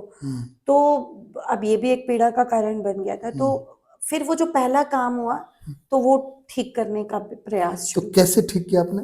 हाँ, तो जब भूतकाल की पीड़ा कोई आती थी तो बाबा से मैंने इस चीज को मतलब बाबा के पास में जब मैं जाती थी तो मैं नोटिस करती थी इस चीज को कि बाबा जी भी परिवार में जीते हैं और वो कभी अमरकंटक भी हम गए, कभी उनके बच्चों ने बात सुनी नहीं सुनी, वो कभी आवेशित नहीं होते हैं, आवेशित नहीं, और कभी उन्होंने अपने पास्ट का ऐसा जिक्र नहीं जिक्र करते नहीं थे। वो करते। कभी नहीं करते और थे। या इतने बच्चों के साल बारे में में बैठ जाए कि मेरी बात नहीं सुनता ना है। ना बच्चे ना बीबी ना उनके माँ बाप किसी से कभी उन्होंने नहीं कहा इस चीज के जो लिए। समझने आ गया उसको समझा हाँ, दिया। हाँ। तो दीदी एक बात बताइए, जैसे आपने कहा कि भाई आप परिवार की भी बात कर रही हैं, बाबा जी के साथ अमरकंटक भी जा रहे हैं, है ना, और आपका तो पूरा उनके साथ लगाव बना हुआ है, आपको शिविर करने के लिए भी बोल रहे हैं और आप लगातार अपनी स्थिति को उनसे बात भी कर रहे हैं। आपने उनके साथ जीते हुए, हम मध्यस्थ दर्शन को अगर देखेंगे, है ना, तो आधार उसका न्याय है जीने में, है ना, जो परिवार में जीने की बात करते हैं। आपने बाबा जी को उनके परिवार में जीते हुए या लोगों के साथ या अपने साथियों के साथ जीते हुए कहाँ कहाँ न्याय को देखा कि बाबा जी न्यायपूर्वक जी रहे, उसको थोड़ा सा हमको बताइए। मैं कुछ घटनाएं शेयर जो भी, करती हूँ हाँ, बाबा जी के साथ की, जी जो जी, मुझे अभी भी वही न्याय की तरफ हाँ, में ले ले जाती जाती हैं। अच्छा, तो बाबा जी को जीते हुए देखा तो मैंने देखा कि एक तो वो माता जी को, जब भी माता जी आती थी और माता जी पहले सीढ़ी चढ़ के ऊपर आ गई और बाबा जी हम लोगों के साथ बैठे हुए हैं, तो बाबा जी खूब खुश होके चल के जाते थे और उनका हाथ पकड़ के लेके आते थे। अच्छा, माता जी को, कहाँ पे? धीरेन्द्र भाई के, अनीता अच्छा, बहन जी अनिता के, बहन को ऊपर, हाँ अच्छा, ऊपर। अच्छा, ये छोटी सी घटना थी, जी जी पर जी, क्योंकि मैं तरसती थी कि कोई अपने ऐसा, ऐसे फील के लिए, फील के हस्बैंड लिए, वाइफ फील के लिए, बिल्कुल बड़ी तो बात वो है। मेरे लिए बड़ी घटना थी। मतलब बाबा जी पहले अगर ऊपर पहुंच गए, बाबा जी पहले ऊपर हम लोग के साथ हम बैठे चले हुए गए हैं, और माता जी पीछे आ माता रही जी हैं, तो वो जाके बाद उनके में 1-2 घंटे बाद में आ जा आई रही हैं या जब हाँ, भी, तो बाबा उठ के अच्छा, बकायदा, जैसे उनको देख लिया कि आ रही हाँ हैं तो आ उनका रहे हैं, हाथ तो पकड़ के ऊपर लेके आते हाथ पकड़ के दरवाजे से लेके अच्छा, अंदर लेके आए। अच्छा, अच्छा, तो ये चीज पता नहीं किसने नोटिस की कि नहीं की, पर मैंने इसलिए नोटिस की क्योंकि वो मेरा पति पत्नी संबंध मेरा पीड़ा का कारण जी था। जी जी, और बाबा जी को मैंने, माता किसी जी के, को मैंने देखा कि वो बाबा जी को कभी नहीं बोलती थी कुछ कि तुमने मुझे समय नहीं दिया, तुम तो मेरे पास बैठते ही नहीं हो। बैठते नहीं, और बाबा जी को देखती थी कि वो माता जी से कभी कुछ शिकायत नहीं करते थे, शिकवा गिला नहीं करते थे। तो उनका हस्बैंड वाइफ बॉन्डिंग जो होता था ना, दैट वाज सो एडमायरिंग। क्या बात है, कि वो मुझे लगता था कि आई वांट दिस। ये फीलिंग तो बहुत बड़ी है कि ये एक पति उठ के जा रहा है और हाथ पकड़ और के ला पत्नी रहा का है, सम्मान दे। सम्मान दे रहे हैं। और फिर बाबा जी को मैंने देखा कि अम्बा दीदी के लिए खुश रहना, उनको देख के, है ना, कि हम अम्बा दीदी को, मुझे याद है कि वो आखिरी के समय में, कुछ समय में कहते थे कि हम आपसे बहुत खुश हैं, जो सेवा करती थी अम्बा दीदी जिस तरीके से। तो मुझे ये, मैंने देखा कि मैंने अम्बा दीदी से कुछ प्रश्न भी किए कि बाबा बहुओं को डांटते बैठते नहीं है क्या, या आप लोगों को डांटने पीटते, भाई जी भैया जी लोगों को किसी को डांटने पीटती है? तो दीदी हंस के बोली कि नहीं, हमको कभी डांट नहीं पिटती है। तो मैंने कहा आप लोग कोई प्रश्न लेके नहीं जाते उनके पास में, बाबा जी के पास में? तो बोले जाते हैं तो वो अपना समाधान दे देते हैं, सुनना है तो हम मानते हैं और नहीं माने तो नहीं माने। तो दैट वाज सेकेंड थिंग जो बाबा के मैं नोटिस करना शुरू करी, कि वो अपने संतान को कभी पुश नहीं करते। अच्छा, संतान के साथ में उन्होंने हमको कभी ये फील नहीं होने दिया कि हम उनकी संतान नहीं है। हाँ, ये बड़ी बात है। तो जो हम बार बार पुत्रेषणा पढ़ रहे थे, तो ये नोटिस मेरा गया कि बाबा जी ने ये कोई हार्ड एंड फास्ट नहीं किया कि मेरे ही बच्चे अध्ययन करेंगे और मेरे बाद में ये मेरी गद्दी को या इस चीज को उन्होंने कुछ नहीं किया। ये आपको बड़ा न्याय, बड़ा न्यायपूर्ण लगा ये कि जो उनके पास आया, जिसमें उनको पात्रता दिखी, उसको उन्होंने आगे बढ़ा लिया, उसको अपना बेटा मान लिया। तो हम सब उनके लिए, आप भी जब भी आए, उसमें कोई नहीं था कि कोई मैं पहले आई कि आप बाद में आए, कि अशोक भी आए, लोगों को लगा ही नहीं क्योंकि बाद में आया, कि बाद में आए, कोई पहले आया। तो ये जो पार्ट था एक पति पत्नी संबंध वाला, मैंने आपको बताया कि वो बहुत एडमायरिंग रिलेशनशिप था। दूसरा, उनका बच्चों के साथ, कोई भी बच्चे के साथ, बहुत सुंदर, ये बहुत अटेंशन सीकिंग था। थोड़ा ब्रेक ले लेते हैं। हाँ भैया एक बार पॉज कर लें, पानी पी लीजिए आप, है ना। हम न्याय पे चर्चा कर रहे हैं, बिल्कुल, तो आपने बिल्कुल। कुछ घटनाएं बताई, है ना, कि हाँ, कैसे उस बाबा जी माता जी का हाथ पकड़ के लाते थे। हाँ, और उसमें एक और चीज थी जी जी। बहुत ही ध्यान देने वाली, हम्म, कि माता जी काफी पूजा पाठ करती थी, हाँ और माता जी वो व्रत करना, उपवास करना, ये सब बहुत करते थे। हम्म, तो बाबा जी ने कभी उनको मना नहीं किया हम्म। कि ये करो, ये नहीं आपको करो। क्या लगता है क्यों मना नहीं किया होगा, जबकि वो दर्शन में तो खूब गाली दे रहे थे, गाली मतलब गाली नहीं दे मतलब रहे। मना करते थे, मना भी नहीं करते थे, पर बाबा जी ना जीने में दखल नहीं देते थे। इसको, ये जो उन्होंने मुझे सूत्र दिया कि जीने में दखल नहीं देना, हाँ तो ये इतना मतलब उनको देख के, कि फिर मैंने अम्बा दीदी से वेरीफाई किया कि बाबा जी मना नहीं करते, तो उन्होंने कहा कि नहीं। तो बोले बल्कि ऐसा होता है कि माता जी कभी उनको अपना 14 जनवरी बाबा जी का जन्मदिन रहता, तो माता जी ने कभी कह दिया कि सामने नर्मदा जी के दर्शन करके आ जाना नहा के, तो बाबा जी चले भी जाते थे। अच्छा, उनकी बात को ऐसा मान उनकी लेते बात थे। को मान लेते थे। तो मैं आपको इसलिए बता रही हूँ क्योंकि जी। ये बड़ी छोटी छोटी चीजें हैं जिन्होंने जबकि मुझे, इन्हीं बातों पे हम अपने संबंधियों को रिजेक्ट कर देते हैं हाँ कि तुम समझ नहीं सकते, हाँ, तुम तो अभी इसी में पड़े हुए तुम हो। इस, और हम जब हाँ। जॉइंट फैमिली में रह रहे ना भैया, जी तो मैं जिस फैमिली में हूँ वहां पे दर्शन से मैं ही थी, और जी अदरवाइज अगर मैं कहूँ तो बहुत स्ट्रांगली जैन परिवार है, जी जी जी। और घर में मंदिर है, आप देखते हैं, तो वो चीज की नहीं, मंदिर जाओ नहीं, पूजा पाठ करो, ये चीज करो, या मेरे मदर इन लॉ जब गए तो ये रीत रिवाज ये वो, जी जी तो it became so easy for me कि जिसको जो करना है करें, जी। आई विल नॉट डिस्टर्ब बहुत एनीबॉडी। बढ़िया, बहुत। तो दैट एस्टैब्लिश्ड पीस, उससे परिवार में शांति। शांति। तो ये और कोई संस्मरण जहाँ पे बाबा जी का, जैसे ये तो आपने और देखा है ना, माता जी के साथ और अपने संतान के साथ, साथियों के साथ, कहीं जिसे आपके साथ जो लोग थे जीवन विद्या से जुड़े, जहाँ की घटना को देख के आपको न्याय की झलक मिलती हो, ऐसी कोई बात याद है? हाँ भैया, हम जब विद्यालय की बात करते थे बाबा जी के साथ, उन मीटिंग्स में जाते थे, तो हमारा, या तो अगर हम छोटी गए हैं तो हमारा भोजन वहीं होता था। अच्छा। और हम, या तो अगर हम विद्यालय में हैं तो हमारा भोजन वहीं होता था, और लंबी मीटिंग चलती थी।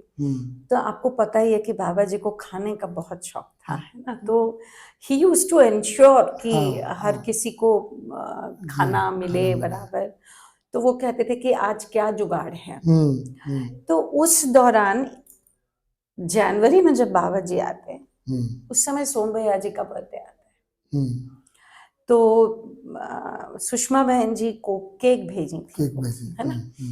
तो बाबा जी ने पूछा ये क्या जुगाड़ है, बाबा जी केक है, तो हाँ पर ये इसके ऊपर का क्या जुगाड़ है, तो आज इसको आइसिंग कहते हैं। अच्छा। ये क्या है, तो शक्कर ही है बाबा जी, छान छान के शक्कर को नहीं करती है। अच्छा, बड़ा जोरदार जुगाड़ है। तो आगे क्या कार्यक्रम है? तो भाई सोम भैया जी शिविर ले रहे थे, आएंगे तो केक कट करेंगे। तो उन्हें बाबा जी को देखा कि वो नई पीढ़ी के साथ में घुलने मिलने के लिए वो नई पीढ़ी के समान हो जाते थे पहले। ओके ओके, है ना, तो वो कभी गलती नहीं निकाले कि तुम ये सब केक क्या क्यों कर लाए रहे हो, ये सब तमाशे क्या करना है, ये क्यों खा रहे हो, ये क्यों नहीं खा रहे हो। उनके सामने आपने लाके रखा, और बकायदा एक पीस उन्होंने खाया भी। ये बात तो जब मैंने पहला अनुभव शिविर उनका किया 2013 में 14 जनवरी को, तो जब मैंने देखा कि केक आया है, मतलब एक मान्यता रहती है ना कि नहीं, तो बोले कि खैर वो अनुभव शिविर हो गया, और बोले केक काटो, खाओ और जाओ, मतलब जो पूछना। तो बट केक से मुझे ध्यान आया कि बिल्कुल वो कोई विरोध तो था ही नहीं उनमें, बिल्कुल विरोध किसी भी नहीं बात था। से विरोध अच्छा, नई पीढ़ी, हम अगर अपने आप को 20 साल पहले ले जाते हैं तो हम नहीं उस पीढ़ी के हो जाते हैं। तो एक चीज मैंने नोटिस की भैया, जो आप कह रहे हैं कि संबंधों में न्याय के लिए, तो मैंने देखा कि उन्होंने कभी हमसे नहीं कहा कि तुमने जीन्स क्यों पहनी है, तुमने सलवार कुर्ता क्यों पहना है, कि तुमको तो साड़ी पहननी चाहिए। उन्होंने कभी नहीं टोका, ये चीज कभी नहीं टोका उन्होंने। यूं क्यों बैठे हो, कि यूं क्यों नहीं बैठे हो।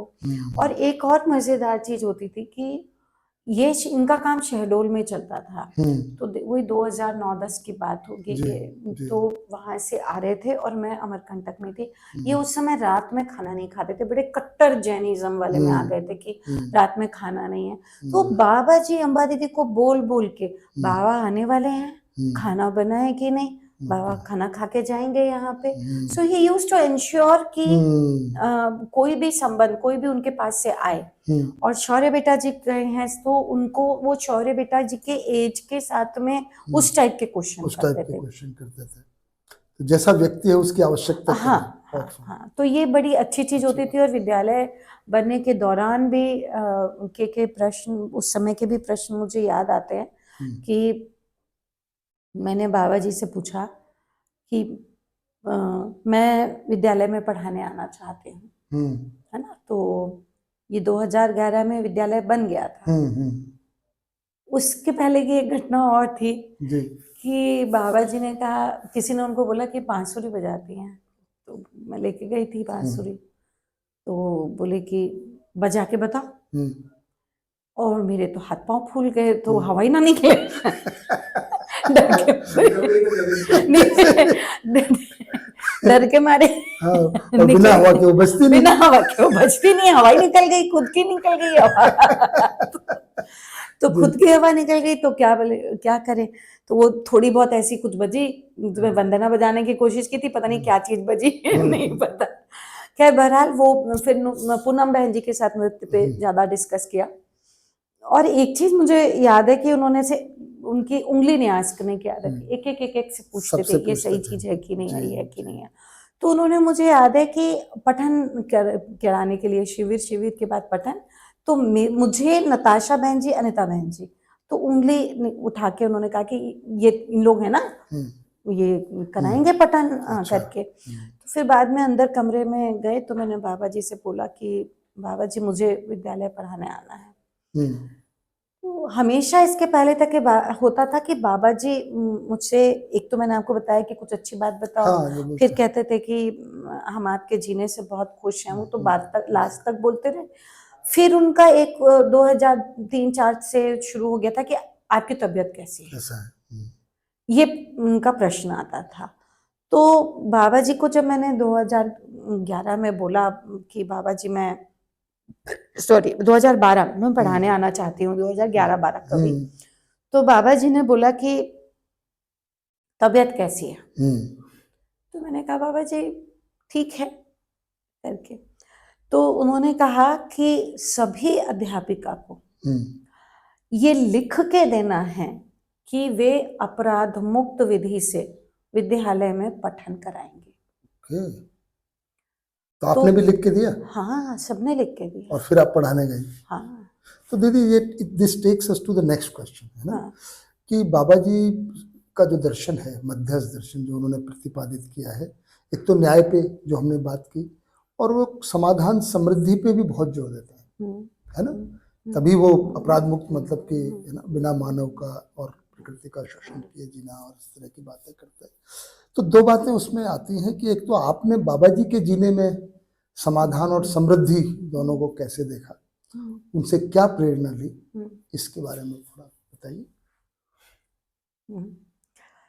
एक चीज तो मैंने देखी थी भैया, समाधान, और उसको मैं न्याय से फिर जोड़ देती हूँ, जी, और फिर परिवार से तो वो जुड़ेगा ही जी, जुड़ेगा। जी, जी, तो उस दौरान ऐसा हुआ कि 2014 में हम लोग पठन करने के लिए गए थे, क्योंकि तब तक के 6 महीने के पठन के डिजाइन नहीं बने थे।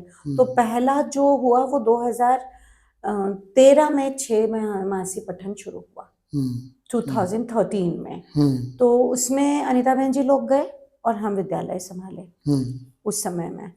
तो हम लोगों को विद्यालय संभालना, मतलब आप सोचिए कि 5-7 महिलाएं उठ के आ गई हैं घर से, और जिनको कुछ नियम कानून कुछ नहीं पता, समाधान तो छोड़िए आप कि किसको सॉल्व करना, हमको कुछ भी चीज नहीं पता।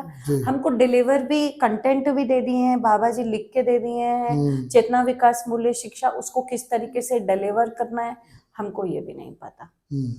तो मुझे याद है कि बड़ी, आज की तारीख में ऐसा लगता था कि कैसे स्टूपिड क्वेश्चन पूछते थे हम बाबा जी से करके। और बाबा जी ऐसे चुटकियों में ना उन चीज का जवाब दे देते थे। और फिर जब मैं में मतलब मैं, ज्योति पुराणिक बहन जी, शालू बहन जी और हम लोग ऐसे अनामिका बेटा जी, हम लोग का ग्रुप पूरा आधा लोग, फिर हम जब 2014 में पठन के लिए गए, उस दौरान मेरे यहाँ पे मेरे देवर ने इनके ऊपर FIR कर दी थी। तो इनको फरार होना पड़ा था, तो वो मेरे लिए बहुत पीड़ा का कारण बना था। तो मैंने बाबा जी से ये प्रश्न पूछा कि बाबा जी ये घटना मेरे साथ ही क्यों? तो अब आप सुनिएगा जो उन्होंने जवाब दिया जी। और उन्होंने मुझे कहा कि व्यवस्था के अर्थ में ये होना जरूरी था। अच्छा, ऐसा बोला? मैंने ये कहा तो मुझे समझ नहीं आया कि व्यवस्था के अर्थ में ये होना क्यों जरूरी था। ऐसे कौन सी व्यवस्था थी कि FIR हो गई करके एकदम। और अभी अपन जब ब्रेक लिए तब मैं आपसे कुछ एक कह रही थी ना कि मैंने जो प्रश्न पूछा तो पीड़ा कैसे जानी? तो मैंने बाबा जी से पूछा कि ये इतनी पीड़ा, इसका सॉल्यूशन क्या है? तो उन्होंने कहा सहअस्तित्व को समझो। अच्छा। तो ये बाबा जी के जो समाधान है ना, ऐसे कभी एक बार और कुछ पूछा तो उन्होंने कहा ये नियति क्रम है, इसको समझो। ओके। है ना? तो इस तरीके से वो कुछ चीजों को ये समाधान इस तरीके के देते थे। मैंने देखा कि उसके अंदर हम घुस के उस वस्तु के अर्थ तक पहुंचे। और दीदी समृद्धि को कैसे देखा बाबा जी के साथ? बाबा जी के साथ समृद्धि को ऐसा देखा कि बाबा जी ने मतलब 1996 से 2016 हाँ, मार्च 2016 में उनका शरीर शांत हुआ। कभी 1 रुपया नहीं मांगा। 1 रुपया उन्होंने कभी नहीं मांगा।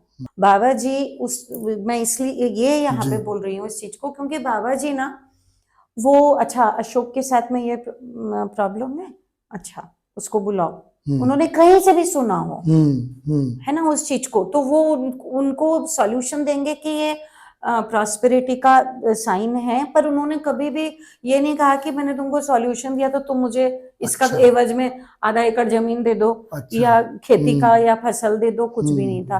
तो बाबा जी का जो एक अट्रैक्टिव पार्ट मुझे, एक तो मैंने आपको कहा एडमिरेशन पति पत्नी संबंध वाला, दूसरा एडमिरेशन वो यहीं पे ही आता था कि जब संस्था बन रही थी, अभ्युदय छोटी बन रहा था, तो वो ग्रुप जो हमारा बना था तो ही यूज्ड टू एंश्योर कि किसी के ऊपर कोई प्रेशर नहीं रहे कि इतना रुपए दो या ये नहीं दो, और वो अपने तरफ से भी उनका जो अर्निंग होता था वो भी वो उसमें कि इसको किचन में यूज कर लेना, अच्छा इस चीज को देते थे वो। और कभी भी ऐसा याद नहीं आता मुझे कि कोई मरीज उनके पास आया हो और जो पेमेंट नहीं कर पा रहा हो दवाई का, तो उससे वो पैसे मांग रहे हैं जबरदस्ती। अच्छा। क्योंकि जब वो वहां जाते थे, भिलाई जाते थे, तब भी हम जाते थे उनसे मिलने वहां पे, जब छोटी भिलाई जाना बंद किया तब भी, और अमरकंटक में भी देखा। तो उन्होंने अपने प्रोफेशन को, तो मैंने एक बार बाबा जी से पूछा, मैंने कहा बाबा जी ये टीवी के नीचे वो आ रहा है, एक रनिंग स्ट्रिप आ रही है, उसमें कह रहे हैं कि कैंसर का क्या बेजोड़ जवाब और इलाज और शर्तिया इलाज, इसमें कैंसर ठीक हो जाएगा, तो ये क्या है? तो बाबा जी ने कहा ये गलत तरीके से पैसा कमाने का तरीका है। पुखराज की भस्म को किस तरीके से देना है, कैसे, कितनी मात्रा में और किसको देना है, तो वो नाड़ी बिना देखे तो ये गलत तरीके से करते हैं। तो बाबा जी ने अपने प्रोफेशन को बहुत ऑस्पिशियस रखा और उन्होंने बताया कि वो जो जड़ी बूटियों को जब तोड़ते हैं तो वो बहुत ज्यादा ये सारी चीजों का ध्यान रखते हैं, और जिस तरीके से हमको उनका सूत्र है पवित्र विचार ही मनोबल है, व्यवहार दर्शन में लिखा हुआ है, और बड़ा पिन पॉइंटेड जाता है वो कि पवित्र विचार ही मनोबल है। तो उनका पवित्र कार्य व्यवहार होता था।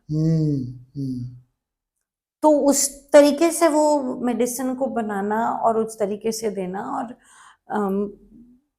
कितनी दफा ऐसा हुआ कि मैं खुद भी जब नाड़ी दिखाने गई उनको, जी। तो he never rain after money. उन्होंने हम्म। कभी पैसे नहीं मांगे, हम्म। दवाइयाँ दी उन्होंने, कभी पैसे नहीं मांगे। हम्म। आपसे भी नहीं लिए जी जी होंगे बिल्कुल दवाइयाँ, और बिल्कुल। किसी से भी नहीं लिए होंगे। हम लोगों के श्री लिख उसमें देते थे, श्री लिख जैसे देते थे बस। जो लोग खासकर समाज में काम कर रहे हैं या दर्शन में, उनसे तो लेते ही नहीं थे, ऐसी मेरी जानकारी है ना। तो ये बात बहुत एडमायरिंग थी मेरे लिए। क्योंकि मुझे ध्यान है जब मैंने उनका दिव्य पथ लिखा, उनका जीवन परिचय, तो मैंने इस बात को ऑब्जर्व किया। हाँ। और पूछा भी था, है ना। हाँ। तो उनका वही आया हाँ। कि इसकी कमाई से, है ना, या ना तो पुस्तकों से एक पैसा चौके में नहीं गया ऐसा। दर्शन का भी जो आप बिल्कुल, बात कर रहे हैं, हाँ, हाँ। दर्शन की चीजों से। हाँ। तो जो आप कह रहे थे कि भाई इतना सलाह या समाधान दे रहे हैं, उससे कोई कमाई नहीं थी। हाँ। उनकी भाषा थी कि एक पैसा चौके में नहीं आया है। हाँ, बिल्कुल बिल्कुल बिल्कुल वो चीज था। तो ये जो मुद्दा टोटल था ना भैया, कि उनका जीने में उनके समाधान, समृद्धि किस तरीके से दिखता है जी जी। उनके यहाँ पे। तो हम कितने भी लोग वहां गए हो, चाहे वो छोटे से घर में रह रहे हो वहां पे, नर्मदा संगम के, नर्मदा जी के सामने में, हम कितने भी लोग गए हो, कभी भी खाने की कमी नहीं थी। ऐसा लगा नहीं, कभी नहीं लगा भैया। और बल्कि भजिया खाना हो, ठंड लग रही है, जितनी बार चाय पीना हो, और कभी ऐसा नहीं लगा हमको कि वी वर नेग्लेक्टेड। जबरदस्त न्याय और समृद्धि का। हाँ, जो समाधान समृद्धि का, मतलब न्याय, समाधान, समृद्धि तीनों का एक साथ। हाँ। और क्या था कि मैं बहुत इस चीज को बहुत माइन्यूटली, क्योंकि मैंने कहा कि संबंध की पीड़ा से गई थी, धन की पीड़ा से गई थी, रंग की पीड़ा से गई थी, है ना। तो मैंने देखा कि बाबा जी कोई ऐसे, अगर आज की तारीख में हम बोलें कि जो आजकल जो होते हैं महाराज, वो बड़े रंग रूप वाले, और उनका कपड़ा और परिधान सब चीज होता है, बाबा जी का वो कुछ नहीं था। जी जी। ये एक बात बताइए, फिर ये बातें तो हमने देखा, न्याय को देखा, समृद्धि, समाधान, है ना, उनका जीना, और आपने परिवार को लेकर बहुत सारे मुद्दों पे बात की। उन्होंने आपको पठन के लिए भी बोला, बहुत पहले ही बोला, जब 2004-05 में शिविर हुआ, और बोले कि आप ये पठन करना, तो उस समय आपको व्यवहार दर्शन के लिए बोला, है ना, कि इसको पढ़िए। तो हम देखते हैं कि जो वांग्मय है ना, तो ये आप का उसमें कुछ योगदान, क्योंकि 2005 से मिल रही हैं, जो बाबा जी ने वांग्मय लिखा है, हमने ऐसा सुना ही है ना, कि भाई किसी को उन्होंने कुछ डिक्टेट किया और लिखवाया ऐसा, या किसी को वितरण के लिए, जैसे पौराणिक देवी को। तो आपका कुछ इसमें योगदान वांग्मय को कहीं पहुंचाने में, या उसको लिखने लिखाने, या उसमें? एक बार क्या हुआ था, एक इंसिडेंट। हाँ, बताइए बताइए बताइए। एक हिमाचल प्रदेश या कहीं का, देहरादून या उत्तराखंड या कहीं से एक एडवर्टीजमेंट आया। अच्छा। विज्ञान और ईश्वरवाद। अच्छा। ना वो एडवर्टीजमेंट की क्लिपिंग मेरे पास अभी भी रखी होगी कहीं पर। तो बोले इस पे 300 शब्द लिख के भेजिए। आप एक वो था स्टडी टाइप का कुछ करने चाह रहे थे, विज्ञान से रिलेटेड, ईश्वर और दोनों को। तो मैं ऐसे 2 कटिंग्स को लेके 2 बार वैसा हुआ कि मैं बाबा जी के पास गई थी। तो इस कॉन्टेक्स्ट में बताती हूँ कि इस कॉन्टेक्स्ट में ये हुआ कि मैं बाबा जी के पास गई कि बाबा जी बढ़िया ये आया है, इस पे कुछ किया जाए। तो बाबा जी ने विकल्प पे तो पहले ही क्या हुआ था, ऑलरेडी विकल्प का तो आपको सॉरी पता ही है कि काफी पहले से बाबा जी इस शब्द का भी उपयोग करते थे और बताते भी थे। तो करीब मुझे लगता है 2008 या 9 ऐसे कभी में ये आया होगा एडवर्टीजमेंट। अच्छा। और फिर बाबा जी ने लिखवाना शुरू किया। अच्छा। विकल्प लिखना शुरू किया मैंने। अच्छा। पूरा हिंदी में बाबा जी बोलते गए, मैं लिखती गई विकल्प को। तो 300 वर्ड के कितना ही पार हो गया ये तो। उसके बाद उन्होंने शब्द अर्थ भी लिखाने शुरू कर दिए। अच्छा। है ना, कि ये शब्द अर्थ भी लिखो इसमें। तो मैंने कहा बाबा जी ये शब्द अर्थ देने का क्या मतलब है? तो बोले हम जो लिखा हूं और वो जो समझते हैं वो एक नहीं है, वो एक होना चाहिए। वो एक होना चाहिए, इसलिए शब्द अर्थ ओके। है ना। तो जो विकल्प में जो वर्ड मीनिंग दिया हुआ है उसका उन्होंने वो चीज वहां बताई, लिखा पूरा। तो मैंने कहा बाबा जी ये तो 300 शब्द से ज्यादा हो गया है, तो मैं भेजूं कि नहीं भेजूं करके डरते डरते पूछा। हाँ। तो बोले कि भेजो इसको। क्यों नहीं भेजें, भेजो इसको बिल्कुल। तो पूरा उसको पढ़ा दोबारा फिर, और बड़ा ही डाउट्स थे मेरे को हाँ, अंदर में बिल्कुल, बहुत सारे बिल्कुल। कि ये विकल्प हो गया। और उसी समय में या उसके पहले कभी महाराज जी पूरा गए थे टीम लेके, नहीं 2009 की बात है, उसी समय की बात है कि महाराज जी बाबा के गांव गए थे मैसूर, और मैसूर से वहां और उनको फिल्म बनाए थे। हाँ। और उसका लॉन्चिंग हुआ था जो अभी विद्यालय है वहां पे, जोरदार बड़ा समझने के लिए, क्योंकि उस समय में वो उसको कहते हैं ना प्रीमियर, हाँ वो। तो हम लोग बड़े एक्साइटेड थे उस चीज को लेके कि ये बड़ी अच्छी घटना हो गई। तो विकल्प को लेके भी मेरा वैसे ही एक्साइटमेंट था कि ये अगर जाएगा वहां पे यूनिवर्सिटी, अगर किसी ने पढ़ लिया तो बड़ा अच्छी घटना हो जाएगी ये करके। तो भेजा, तो आज तक जवाब रुक लो, चाय पी लेते हैं। एक और इसमें एक घटना सुनाती हाँ, हूँ पहले कि- सुना दीजिए, चाय ठंडी तो तो नहीं हो उन्हीं जाएगी? दिनों मुझे नहीं, आजकल बोरोसिल में उन्हीं दिनों मुझे भूत सवार हुआ पीएचडी करने का। अच्छा, मैं अच्छा। किया ही था 2003 में। हाँ। तो नंबर भी अच्छे थे, तो मैंने बाबा जी से कहा कि बाबा जी मुझे पीएचडी करना है, सिनॉप्सिस लिखना है। कहाँ से करना है, तो बात हो गई थी, सांगल भैया बोले कि ठीक है आप साल भर मत आइएगा, इतने इतने दिन का अपन कुछ करते हैं। उस समय इतने हार्ड एंड फास्ट ना कुछ एंट्रेंस थी ना ऐसा कुछ था। तो ट्रिपल आईटी हैदराबाद से, तो बाबा जी ने सिनॉप्सिस लिखवाना शुरू। मैंने कहा बाबा जी सिनॉप्सिस क्या होना चाहिए? दो क्वेश्चन आए थे वहां कि एक तो सिनॉप्सिस क्या होना चाहिए, एक किसी को मेरे को किताब लिखना है तो क्या होना चाहिए करके, है ना। तो सिनॉप्सिस क्या होना चाहिए करके, तो बाबा जी ने अध्ययन बिंदु का जो पहला पेज है जिसपे लिखा हुआ है कि धरती बीमार हो गई है और पशु मानव से मानव में, तो बोले बस इतना लिख के भेज दो। अच्छा, ये सिनॉप्सिस, सिर्फ इतना 3 बिंदु, ये सिनॉप्सिस है आपका, ठीक है। और उसके बाद जो नीचे जो लिखा हुआ है ना इधर पे राइट और लेफ्ट में, असर दोनों का, हाँ धरती बीमार होने का और मानव का, वो भी लिखना। अच्छा, अच्छा, ठीक है। तो वो पूरा का पूरा वैसा करके भेज दिया। रिजेक्ट हो गया ह्यूमैनिटीज में, डिपार्टमेंट ऑफ ह्यूमैनिटीज से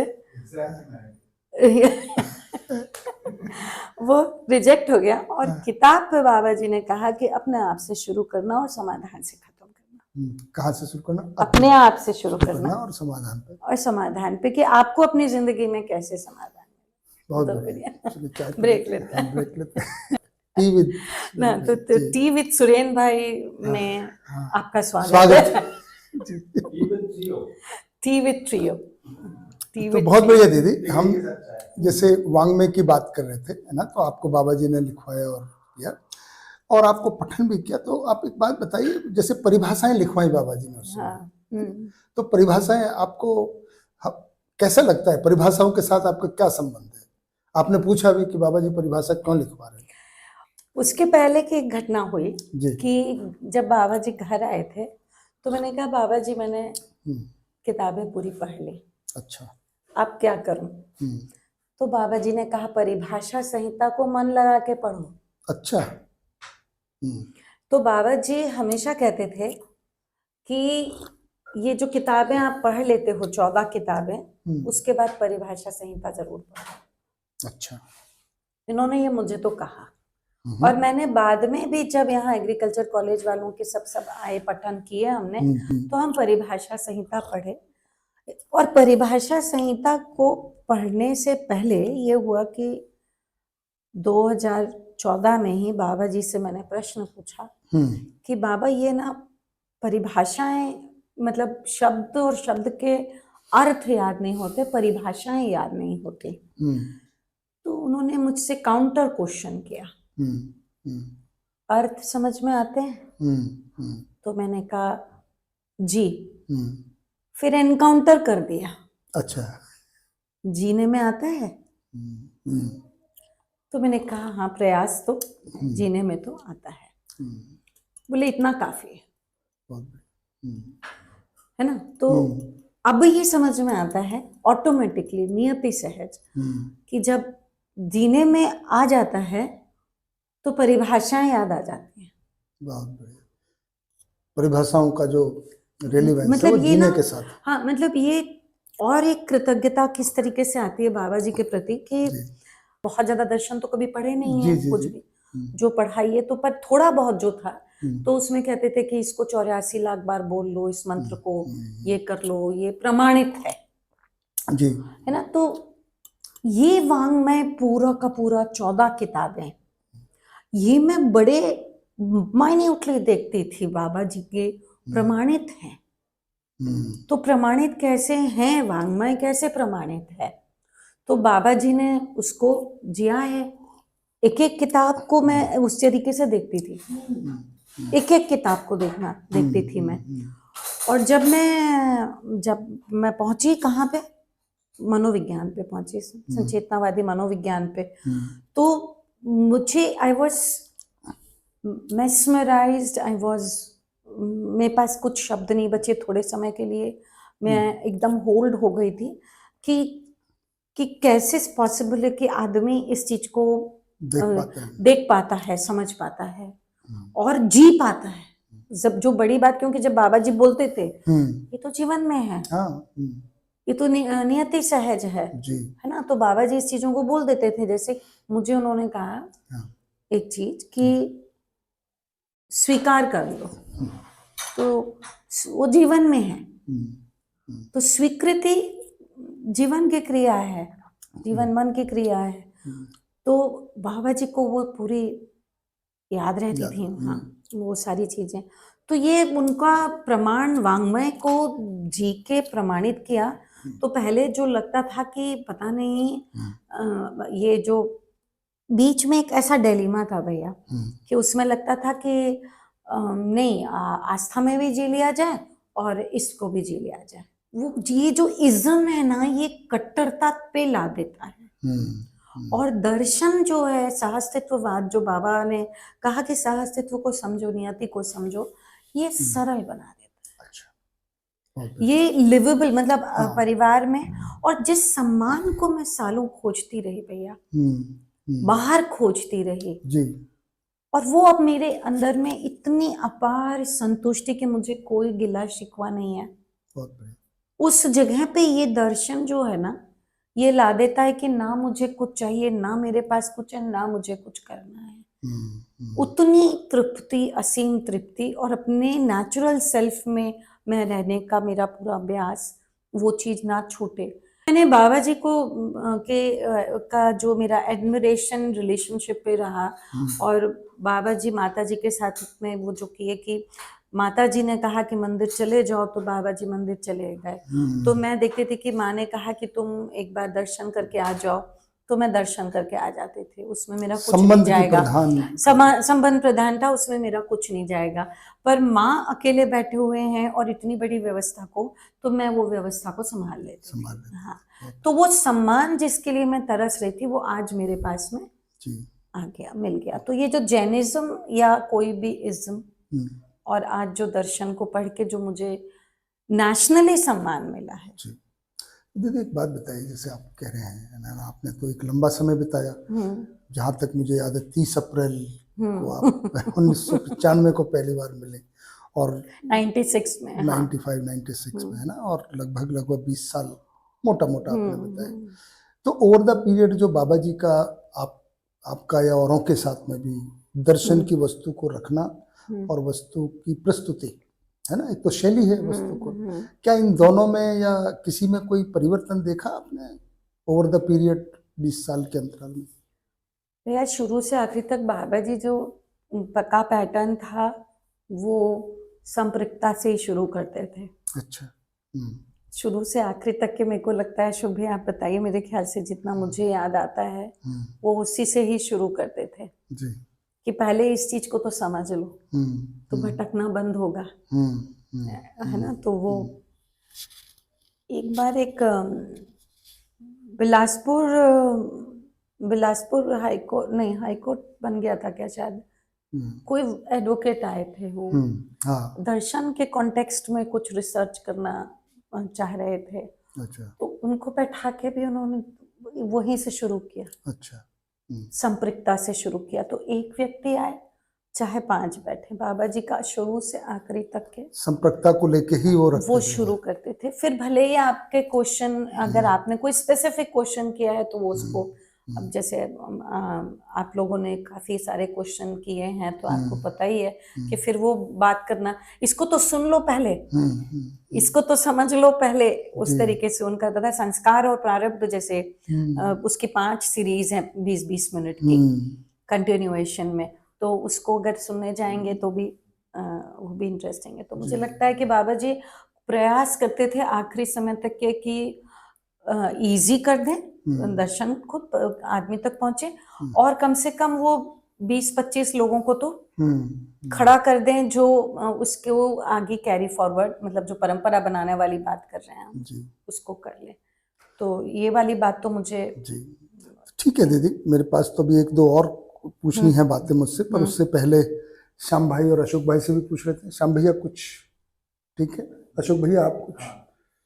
एक तो मेरे को लगता है कि क्योंकि आपका जो बैकग्राउंड रहा उसमें आपके मन में ये नर नारी की समानता वाला मुद्दा रहा हो, उस पे बाबा जी से कोई चर्चा हुई?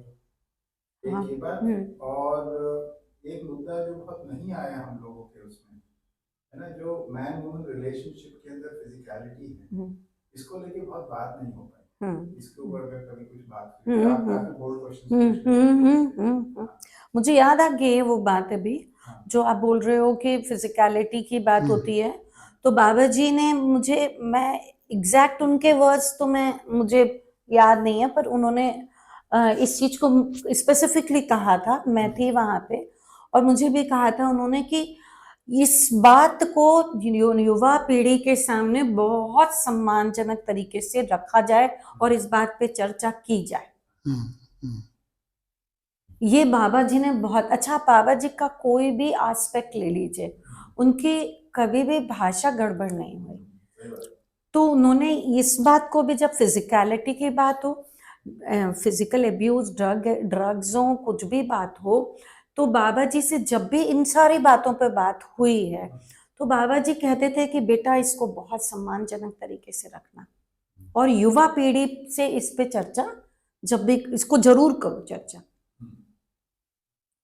इसको स्किप मत करना करके। और नर नारी में समानता वाला मुद्दे हाँ, पे, नर नारी में समानता वाली बात, जब मैं सोशल मैन वाली बात कर रही थी, तो मुझे ऐसा लगता है, या किसी समय पे मैं इस बात को लेके कहती थी कि मैं कुछ करना चाहती हूँ और मुझे करने नहीं दिया जाता है ना। तो सॉरी, बाबा जी ना कभी भी हम लोगों को इतने समय में ये फील नहीं होने दिए कि ये तुम नहीं कर सकते हो करके। और दूसरा, जब विद्यालय हम लोगों ने खोला, महिलाओं ने खोला, तो you would not believe, I had no idea कि समिति बनी है, और समिति में मैं किसी डेजिग्नेशन पे हूँ, या दिव्य पथ पे था एक संस्थान, उसमें बाबा जी ने नाम दिया हुआ है। तो बाबा जी ने जब विद्यालय खोला, और विद्यालय के समिति में सब महिलाएं हैं, सिर्फ एक सामान्य सदस्य में अवधेश भाई जी का नाम है, बाकी अध्यक्ष उपाध्यक्ष अनिता बहन जी, मैं, और ऐसे सारे हैं। तो मैं जब समिति को, जब हम लोग बहुत प्रॉब्लम में फंसे स्कूल में, और जब उसको ठीक करने के लिए जब गए पूरा, तो I was surprise to look at it कि उन्होंने ये कहा कि 5th क्लास तक महिलाएं ही संभालेंगी, और उनको ये विश्वास था कि महिलाएं इस चीज को संभाल लेंगी, इस बात में उनका ये था। और एक बात, जब आज की जो मेरी अपनी खुद की पर्सनल जीवन यात्रा की स्थिति है, और बाबा जी से जब मैं प्रश्न करती थी, तो बाबा जी जब कहते थे कि नहीं, ये जो अनुभव की स्थिति है ये सबको हो सकती है, चाहे मेल हो चाहे फीमेल हो, तो उस समय लगता था कि नहीं, हम लोग थोड़े से कम हैं, और थोड़ा सा हमारा ग्रुप में भी हम लोग को एनकरेज नहीं किया जाता था कि हम प्रश्न पूछें आगे जाके ज़्यादा।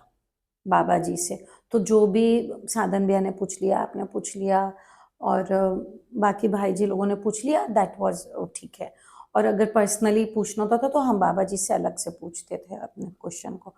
तो मुझे ये याद है कि उस समय ये डाउट होता था कि हम वहाँ तक के अनुभव तक की महिला कोई पहुँच पाएगी कि नहीं पहुँच पाएगी। तो बाबा जी ने मुझे ऐसा एक फेंट याद आ रहा है अभी कि बाबा जी, मैं वहाँ तक पहुँच सकती हूँ क्या? तो बाबा जी ने कहा बिल्कुल। बढ़िया। और कोई नहीं? है ना?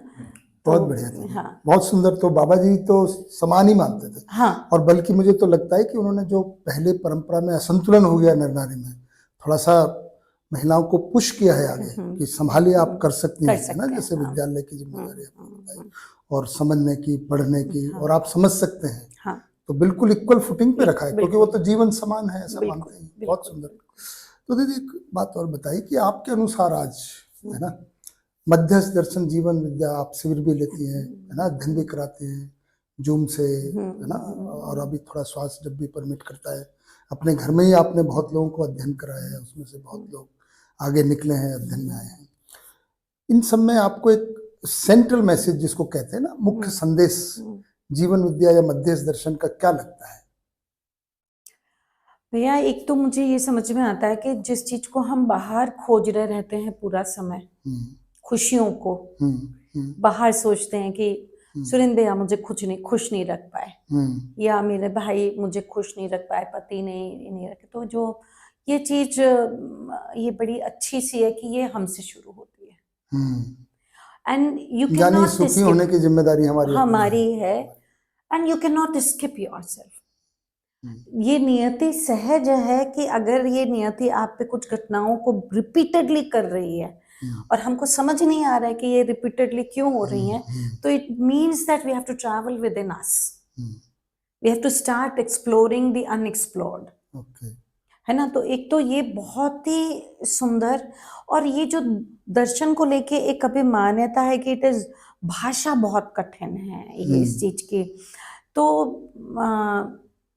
बिल्कुल भी नहीं, क्योंकि परिवार में मैं रह रही हूँ, आप तो देख ही रहे हैं, 4 पीढ़ी हैं, और कितने बच्चे मेरे पास में रहते हैं। आप ये भी देखते हैं कि एट अ टाइम 12 से 15 बच्चे मेरे पास रहते हैं। तो जब भाषा की बात करते हैं तो पहले बच्चे मेरे भी कहते थे कि ममा नो मोर जीवन विद्या लैंग्वेज करके, एंड उसके बाद मैं यहाँ आके देख रही हूँ तो बच्चे कह रहे हैं, अच्छा तुमने पद से दोस्ती की है क्या? पद के साथ न्याय क्यों नहीं कर रहे हो? वो भाषा सबको आ गई है एकदम। हाँ, तो पहले तो भाषा ही जाएगी। हाँ, पहले तो भाषा ही जाएगी, लोग भाषा ही पिक करेंगे, उस तरीके से ही बोलेंगे। तो दूसरी इंपॉर्टेंट पार्ट जो आती है अपने खुद के एस्टैब्लिशमेंट की, वो फैमिली है। तो आई रैन अवे, आई स्किप्ड दोनों चीज, I skipped myself, I skipped family and jumped to the society. और उसमें मैंने लेप्रोसी, कॉर्निया, कैंसर, ये सारे कार्यक्रम एंकरिंग करके, चाहे कमाने के लिए जो भी सारी चीजें कर ली, पर मेरा घर आने का मन नहीं करता था। तो दर्शन इज वन थिंग जिसने घर में लाके पटक दिया, पटका नहीं, राइट प्लेसमेंट रख दिया, स्थापित खूबसूरती से स्थापित कर दिया। और ये इतना सरल और इतना सुंदर है। It does take time, you don't get clearance एक बार में आपको PhD नहीं मिली ना, या एक बार में मैंने मास्टर्स नहीं किया, या आप तो इट टुक टाइम। तो वैसे ये इट टेक्स टाइम अपने खुद के रिफॉर्म में वहां तक के, और वो जो भावपूर्णता जब मिलती है और वो जो स्थिति आती है, तो वो उसके एस्टैब्लिशमेंट इज ब्यूटीफुल। तो getting that reverse gear, accepting, उसमें बड़ा स्ट्रगल था, जो मैं बताई कि एक जगह एक समय आया था कि जब मैं आस्था में भी थी। और तो उसी को ले लेते हैं। तो जैसे आपने कहा कि दर्शन का जो आपकी बात से मुझे संदेश लगा कि जो परिवार मूलक व्यवस्था की बात दर्शन ने की है, कि भाई सुख, न्याय, समृद्धि, जो भाव, सम्मान हम चाहते हैं वो परिवार में है ना, वो दर्शन का एक संदेश आपकी बात से रहा कि जो बाहर ढूंढ रहे थे वो स्वयं में सुख, समाधान, और परिवार में न्याय, समृद्धि। तो दीदी जैसे आपने बताया आपकी यात्रा को, जब मैं अब पूरी यात्रा आपके सामने गुजरी, आपको रंग की पीड़ा, हाँ। संबंधों की पीड़ा, केस चल रहे हैं उसी परिवार में जहाँ आपको, तो इन सब का सॉल्यूशन आपने कैसे पाया? क्या आज आप जैसे भयभीत थी संबंधों में, भय से मुक्ति, हाँ। है ना, और रंग की पीड़ा से मुक्ति, अब फाइनली ये सब आज के पे आ जाते हैं, और परिवार में जब आप वापस आए हैं और जहाँ पे FIR हो रही है और, है ना, संबंधों में, तो इनके सबके समाधान, है ना, विचारों में शांति जो आप आज कह रहे हैं, कैसे पाई? मतलब इन सब से कैसे मुक्त हुए? This is an intense journey भैया। जी। तो एक तो मुझे लगता है कि जो FIR हुई वो बहुत अच्छी घटना थी। अच्छा, जो कि पहले ठीक नहीं लग रही थी और बाबा जी से पूछा कि मेरे साथ क्या हुआ? व्यवस्था के अर्थ में ये होना जरूरी था। तो ये कैसे समझ में आया, वो हमको भी ये बताइए। समझ में आया कि वो देवर उस समय जो थे, देवर देवरानी घर छोड़ के चले गए। अच्छा। और धीरे धीरे सब घर छोड़ के चले गए, तो मैं माँ बुजुर्ग की बहुत अच्छे से सेवा कर पाती हूँ। अच्छा। अच्छा। है ना, बच्चे बहुत अच्छे से स्टैब्लिश हो गए। सिर्फ मेरे ही बच्चे नहीं, बहुत सारे बच्चे जो मेरे देवर जिनकी डेथ हुई, एक देवर की, उनकी वाइफ की शादी कर दी, उनके बच्चे स्टैब्लिश हुए। बाकी जो बच्चे हमारे पास आते हैं वो भी स्टैब्लिश हुए। और जिस भाई ने FIR की थी वो कहाँ है? वो अब अलग रहते हैं, बाहर रहते हैं। वो आना जाना बहुत कम करते हैं, बातचीत बहुत कम करते हैं। तो ये समझ में आया कि व्यवस्था के अर्थ में ये होना जरूरी था। अच्छा।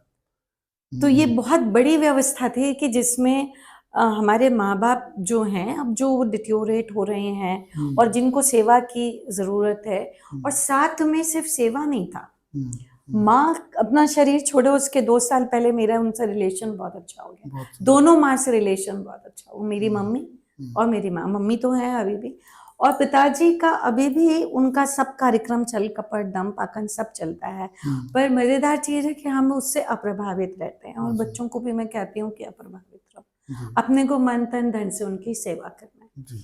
तो जब ये दौर चल रहा था उस समय में, बाबा जी से मैंने एक प्रश्न पूछा था, फिर से आए? हाँ हाँ बिल्कुल, प्लीज, बाबा जी तो सेंट्रल मुद्दे हैं।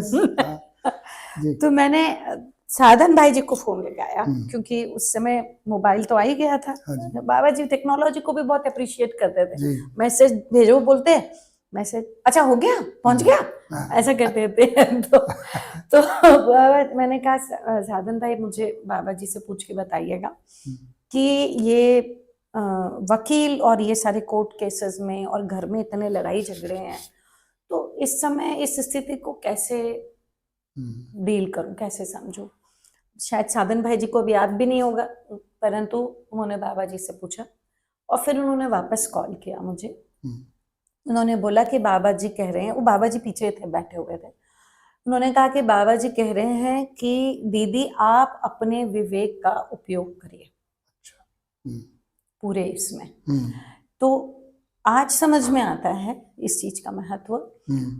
और एक तीसरी बहुत बड़ी घटना घटी भैया कि ये जो मेरा शरीर अस्वस्थ रहा और बिटिया का शरीर अस्वस्थ रहा, फिर बाद में शौर्य बेटा का डिवोर्स हुआ, ये सारी घटनाएं हुई, तो एक सीरीज बन गई जिसमें मेरे 6-7 अध्ययन हुए लगातार। अच्छा। तो ये घटना हुई कि लोगों को लगता है कि वो पठन करके गए, और एक्चुअली हुआ क्या कि वो मेरा पठन हुआ। तो वो जो मेरा ट्रांसफॉर्मेशन हुआ भैया उसमें, वो बहुत ही खूबसूरत रहा। तो वो जो विवेक वाला पार्ट बाबा जी ने बोला था कि अपने निर्णय बड़े विवेक से लेना, तो लिखना शुरू किया मैंने लिटरली कि विवेक की परिभाषा क्या है। तो विवेक क्या कहता है? जीवन का अमृतत्व, वो तो समझ ही नहीं आता था जीवन का अमृतत्व उस समय, शरीर का नश्वरत्व, व्यवहार के नियम पे फोकस गया। अब मैं ना 2 चीज के लिए बहुत परेशान रही दर्शन को समझने में, व्यवहार के नियम कहाँ से लाऊं करके। फिर जब कर्म दर्शन अध्याय 1 तीनों नियम दिए हुए हैं, और पहला वाला उसमें प्रवृत्ति परिमार्जन के लिए 5 चीजें, उसमें पहले दिया हुआ था समृद्धि। तो जो तीनों नियम की बात करें, बौद्धिक नियम, बौद्धिक, सामाजिक और प्राकृतिक नियम, है ना। बौद्धिक नियम में बाबा जी ने समृद्धि दिया हुआ, संग्रह, समृद्धि, हाँ, तो असंग्रह, असंग्रह भी कहते हैं, पर समृद्धि, असंग्रह दिया। उसके बाद है विद्या, विद्या। और वो पकड़ा, हम्म, वो पकड़ेंगे तो रिजल्ट के तौर पे वो तासीर अब आ गई असंग्रह वाली, बहुत। है ना। तो वो विवेक का जो फंक्शनिंग था वो कहाँ से होगा करके जो मैं खोजती रही जी। कि ये व्यवहार के नियम डे टू डे लाइफ में जब मैं बच्चों के सेशंस ले रही हूँ और वो ज्ञान समझना चाह रहे हैं, और बड़ों के सेशंस ले रही हूँ वो ये कुछ समझना चाह रहे हैं, तो व्यवहार के नियम कहाँ से लाऊंगी। तो एक शरीर यात्रा जब शुरू हुई वहां से, तो ये बड़े अच्छे से जो है ना पूरे, बहुत और बढ़िया। उसमें जो सबसे पहले क्लिक किया, जो मैं जहाँ पे हिल गई थी, इमोशनल इम्बैलेंस हो गई थी, स्वधन स्वनारी स्वपुरुष। हम्म, तो वो स्वनारी स्वपुरुष वाला जो पार्ट था, हम्म, तो वहां मैं अपराध बोध में थी। अच्छा। हम्म, तो ये दर्शन की महिमा रही कि ये इतना जोर से क्लिक किया, जी, है ना, जी, और वो बैलेंस कर लिया। बहुत सुंदर। एक ये घटना घटी, और दूसरी जो मुझे समझ में नहीं आती थी कि चलो जो बाकी भौतिक वस्तुएं हैं और जो चारों अवस्थाएं हैं उनको समझने के लिए रूप गुण स्वभाव धर्म दे दिया, और उसके बाद वस्तु स्थिति सत्य ये सब पूरा कर दिया कि देश दिशा काल कर दिया, पर अब ये ईश्वर को कैसे समझेंगे। तो वो मेरे को समझ ही नहीं आता था, इधर भी कर लिया उधर भी घुमा लिया, कॉपियां भर ली, सारी चीजें कर ली कि समझ में नहीं आ रहा है। और वो उसको बाबा जी ने इतनी बार लिखा है, अब मैं सर पकड़ती हूँ कि ये क्या है। तो उसमें पारदर्शिता पारगामिता और मतलब असीमित जो है वो, तो पारदर्शी पारगामी जो है उसको फील करना। हम्म, तो उसमें जो अभी भैया ने मुझे एक शब्द कहा कि आप काफी बोल्ड क्वेश्चन पूछ लेती हैं, और वो तो you would not believe the chapter which changed a lot of me in मनोविज्ञान was सम्मान। जी, सम्मान, जी, हाँ, सम्मान, हाँ, सम्मान चैप्टर जो है, हाँ, सौहार्द्रता सौहार्द्रता और और सम्मान। सम्मान में मूल्यांकन की आवश्यकता है कि नहीं, पैराग्राफ है, पहले तो ये देख लीजिए। और मैं अभी भी बोलती हूँ तो मुझे गूज बम्स होते हैं उसमें, अरहस्यता। तो वो क्योंकि व्यापक जो है वो रहस्य पारदर्शी पारगामी है, और वो है रहस्यता। और एक जो मैं गिल्ट में जा रही थी जब नीचे गिर रही थी, तो दम और क्षमा। हम्म, और एक जो सबसे ज्यादा आप जो क्वेश्चन अभी बार बार पूछ रहे थे, न्याय को, तो वो बाबा जी को मैंने देखा, माता जी शरीर छोड़ रही थी अपना, माता जी गिर गई थी और अछोटी से उनको यहाँ ला के रखे हुए थे, और मैं यहाँ से निकली उनको देखने के लिए। तो मैंने कहा कि बस निकले ना, मैं पहुंच रही हूँ। और उसके पहले 4 दिन, 8 जनवरी, 9 जनवरी, 10 जनवरी, 11 जनवरी, मैं बहुत पीड़ा में थी क्योंकि मेरे बड़े पिताजी शांत हो गए थे और पूरा सिंघवी परिवार खत्म हो गया। तो मैं बहुत संवेदनाएं, मेरी वेदनाएं बहुत ज्यादा थी।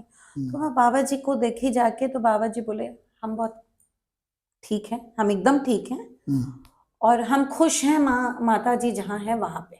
अच्छा। वहां वो देख के, और मैं उनको ऐसे मुंह खोल के देखती रह गई कि इस आदमी की पत्नी शांत हुई है और ये इतने बैलेंस्ड हैं, और इन्होंने ऐसा कहा कि माता जी जहाँ गई हैं वो उससे वो संतुष्ट हैं, खुश हैं करके। तो मुझे वो चीज बहुत हिला दी जब पढ़ा। तो उसमें न्याय से संवेदनाएं नियंत्रित हो जाती हैं। न्याय जो तुलन में दिया है, और उसको जब हम इधर देख रहे हैं विश्लेषण में, तो संवेदनाओं को नियंत्रित कर दे रहा है जी। वो बाबा जी को जीते हुए देखा। बहुत सुंदर, बहुत बढ़िया दीदी। वो बाबा जी को जीते हुए देखा तो मुझे लगा कि when he can do it, then why can't we do it? बहुत बढ़िया। तो उसी स्थिति से आप परिवार को एक बढ़िया से वो परिवार को संभालने में मैं कई बार टूटी, कई बार बिखरी। और आपको जो मैंने बार बार कहा, अल्कोहल का मेरा कैसा वो खत्म हो गया, छूट गया। हाँ, वो कैसे छूटा? वो ऐसे छूटा कि 2008 में जब पठन शुरू किया, मार्च में या जनवरी में शुरू किया, आकाशवाणी जाना बंद कर दिया, ड्यूटीज लगती रही, मैंने मना करती गई, नहीं करूंगी, और हमने पठन शुरू किया। जनवरी से शायद शुरू किया होगा, मार्च तक के सारा एक बार में छूट गया। अच्छा। पठन करते करते छूट गया अपने आप। ये तो पठन की महिमा हो गई एक तरह। पठन की महिमा हो गई, बस हाँ जब पठन मैंने से जो समझ में जो भी बातें समझ आई, में आते गया, जो भी समझ में आते गया वो उसमें छूट गया। और मतलब वो जो एडिक्शन था वो पूरा का पूरा छूट गया। आई वुड नॉट से, हाँ जब भी मैं इंटरनेशनली गई और जहाँ पे, और अभी भी जब मुझे बहुत तेज ठंड लगती है और जब मैं नीली पड़ जाती हूँ तो मुझे एज ए मेडिसिन दिया थोड़ा सा जाता दिया है जाता वो, है, वो तो मेडिसिन हो गया। एज ए मेडिसिन दिया जाता है वो। तो वो छूटा। और परिवार को संभालने में अब इतनी हो गई है कि अब बच्चे कभी गुस्सा करते हैं, ये गुस्सा करते हैं, पिताजी गुस्सा करते हैं, तो गुस्सा पचाना आ गया, क्योंकि खुद का गुस्सा समझ आ गया, खुद का गुस्सा पचा लिया। तो परिवार में सबसे पहले जो जरूरी होता है कि सामने वाले को ना बदला जाए, खुद पे काम किया जाए, तो आपने काफी किया है। हाँ तो जो खुद आज पे आपने, जैसे मैंने अभी पूछा कि आज आप कैसा देखते हो, तो रंग की पीड़ा तो खत्म हो ही गई होगी। रंग की पीड़ा खत्म हो गई। रंग की पीड़ा आकाशवाणी जब तक के काम करी थी तब और तेज हो गई थी, अच्छा। और बढ़ गई थी, तीव्र आज हो तो गई नहीं थी। है। अब नहीं है भैया, अब रंग की पीड़ा नहीं अब तो है। जब मैं आपसे पूछता हूँ कैसे है तो बोलते हैं बहुत खूबसूरत। खूबसूरत, बढ़िया एकदम, तो खत्म अब हो मैं टटोलती भी रहती हूँ अपने आप को हम्म, कि कहीं कोंटे कांटे में छुपे हुई तो नहीं है करके, है ना, कि रंग की पीड़ा। और धन की पीड़ा भी नहीं है, धरती तो और दिखती नहीं है। बल की पीड़ा, शरीर अस्वस्थ है उसकी भी कोई उसका पीड़ा नहीं है।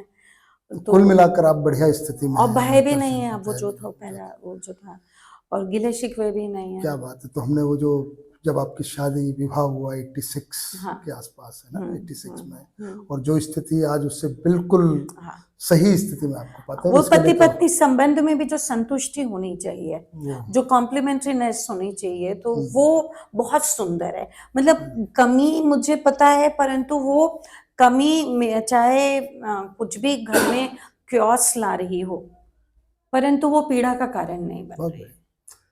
तो दीदी, बहुत सुंदर यात्रा आपकी रही, बाबा जी को केंद्र में रखते हुए इतनी प्रेरणा जी। आपको मिली कि जो आज, जैसे मैंने कहा, मैं तो ये सोच रहा था कि यही नीति जैन दीदी जो बता रही कि मैं डरती थी और ये थी, हाँ, आज और आप बहुत गुस्सैल और भी गुस्से थे। थी, और आज बिल्कुल नहीं लगती। तो बहुत बहुत लेकिन डरने वाला तो हमको कभी भरोसा नहीं नहीं था। नहीं, डरती बहुत थी। और बल्कि भैया मैं ना आज भी कई बार उस नीति को जब याद करती हूँ तो हाल ही 2-3 दिन पहले ही ऐसी कुछ घटना हुई कि मुझे बाबा जी ने एक चीज को कहा, एक बार कुछ बात को लेके मैंने कुछ प्रश्न किया था, मुझे प्रश्न ध्यान नहीं है ढंग से, पर उत्तर ध्यान है मुझे।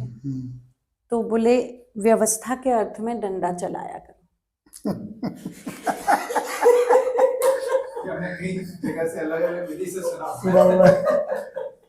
इसको मुझे समझना पड़ेगा, है ना, ये मुझे कभी नहीं बोला है, इसलिए मैं डंडा नहीं चलाता हूँ। तो मैंने डंडा चलाती हूँ, है ना। तो उसमें क्या है, ना भाव गड़बड़ होते हैं, ना भाषा गड़बड़ होती है, और ना बॉडी लैंग्वेज, हाँ ना बॉडी लैंग्वेज। तो वो शील संतोष का ही कार्यक्रम है एक्चुअली, वो मन की क्रिया ही है। तो अभी उस दिन मैं गई थी, मेरा एक प्रोसीजर हो रहा था, डॉक्टर के यहाँ थी, तो 3 दिन पहले ही, और काफी प्रोसीजर के बाद थोड़ी तकलीफ तो होती है शरीर में। तो इन लोगों के प्रेशर आ रहे थे कि अरे अकाउंट में पैसा ट्रांसफर कर दिया, उसको जल्दी इस अकाउंट में ट्रांसफर करिए, जल्दी करिए जल्दी करिए, फोन आ रहे हैं। तो मैं वहाँ पे बोली डॉक्टर क्या हूँ, डॉक्टर क्या हूँ, नहीं नहीं बैंक आज खत्म हो जाएंगे, ऐसा हो जाएगा वैसा हो जाएगा, कंटिन्यू दोनों तरफ से मैसेज आ रहे थे। तो गाड़ी चला के खुद गई थी, खुद गाड़ी चला के आई, अंदर आई, फिर जो डंडा चलाते हैं ना उसको कहते हैं डंडा चलाना। मैंने कहा you all can take the financial powers from me if you want, but इस तरीके का तो मत करो। आप लोग घर को भी आप लोगों ने सराय समझा हुआ, आते हो खाना खाते हो जाते हो, कम से कम 15 मिनट गेट अच्छी बात कर लिया करेंगे, बैठा करिए। उसका प्रभाव ये हुआ कि अच्छी बातें, मतलब अच्छी बातें तो होती ही रहती हैं, पर बच्चों का ध्यान गया इस चीज पे कि ये ऐसा उन लोगों ने किया। और मैंने अपने तरफ से फिर सॉरी भी बोला इन लोगों को कि मुझे पता है कि आप लोग सब सामने में हैं और आप लोगों को डांट खाने की आदत नहीं है। तो जो डंडा चलाना बाबा जी ने सिखाया ना, तो उसमें बहुत अच्छा हो गया भैया। बहुत सुंदर दीदी। तो मैं फिर से कहूँगा उस बात की बहुत बहुत शुभकामनाएं, और हमको यहाँ पे आके बहुत आपसे बात करके बहुत बढ़िया लगा। भोजन तो पहले हो ही चुका है उसका, और मजेदार, आपकी बात कितनी मजेदार रही है कि उसके बाद में नींद बिल्कुल नहीं आई। वो बासी भी नहीं ली। बासी भी नहीं ली। तो दीदी बहुत बहुत थैंक यू धन्यवाद। So much. The journey was beautiful, I would just like to convey it is really beautiful. Thank you so much. बल्कि आप लोगों ने ये इनिशिएटिव लिया है। जी, सभी को बहुत बहुत नमस्कार, धन्यवाद।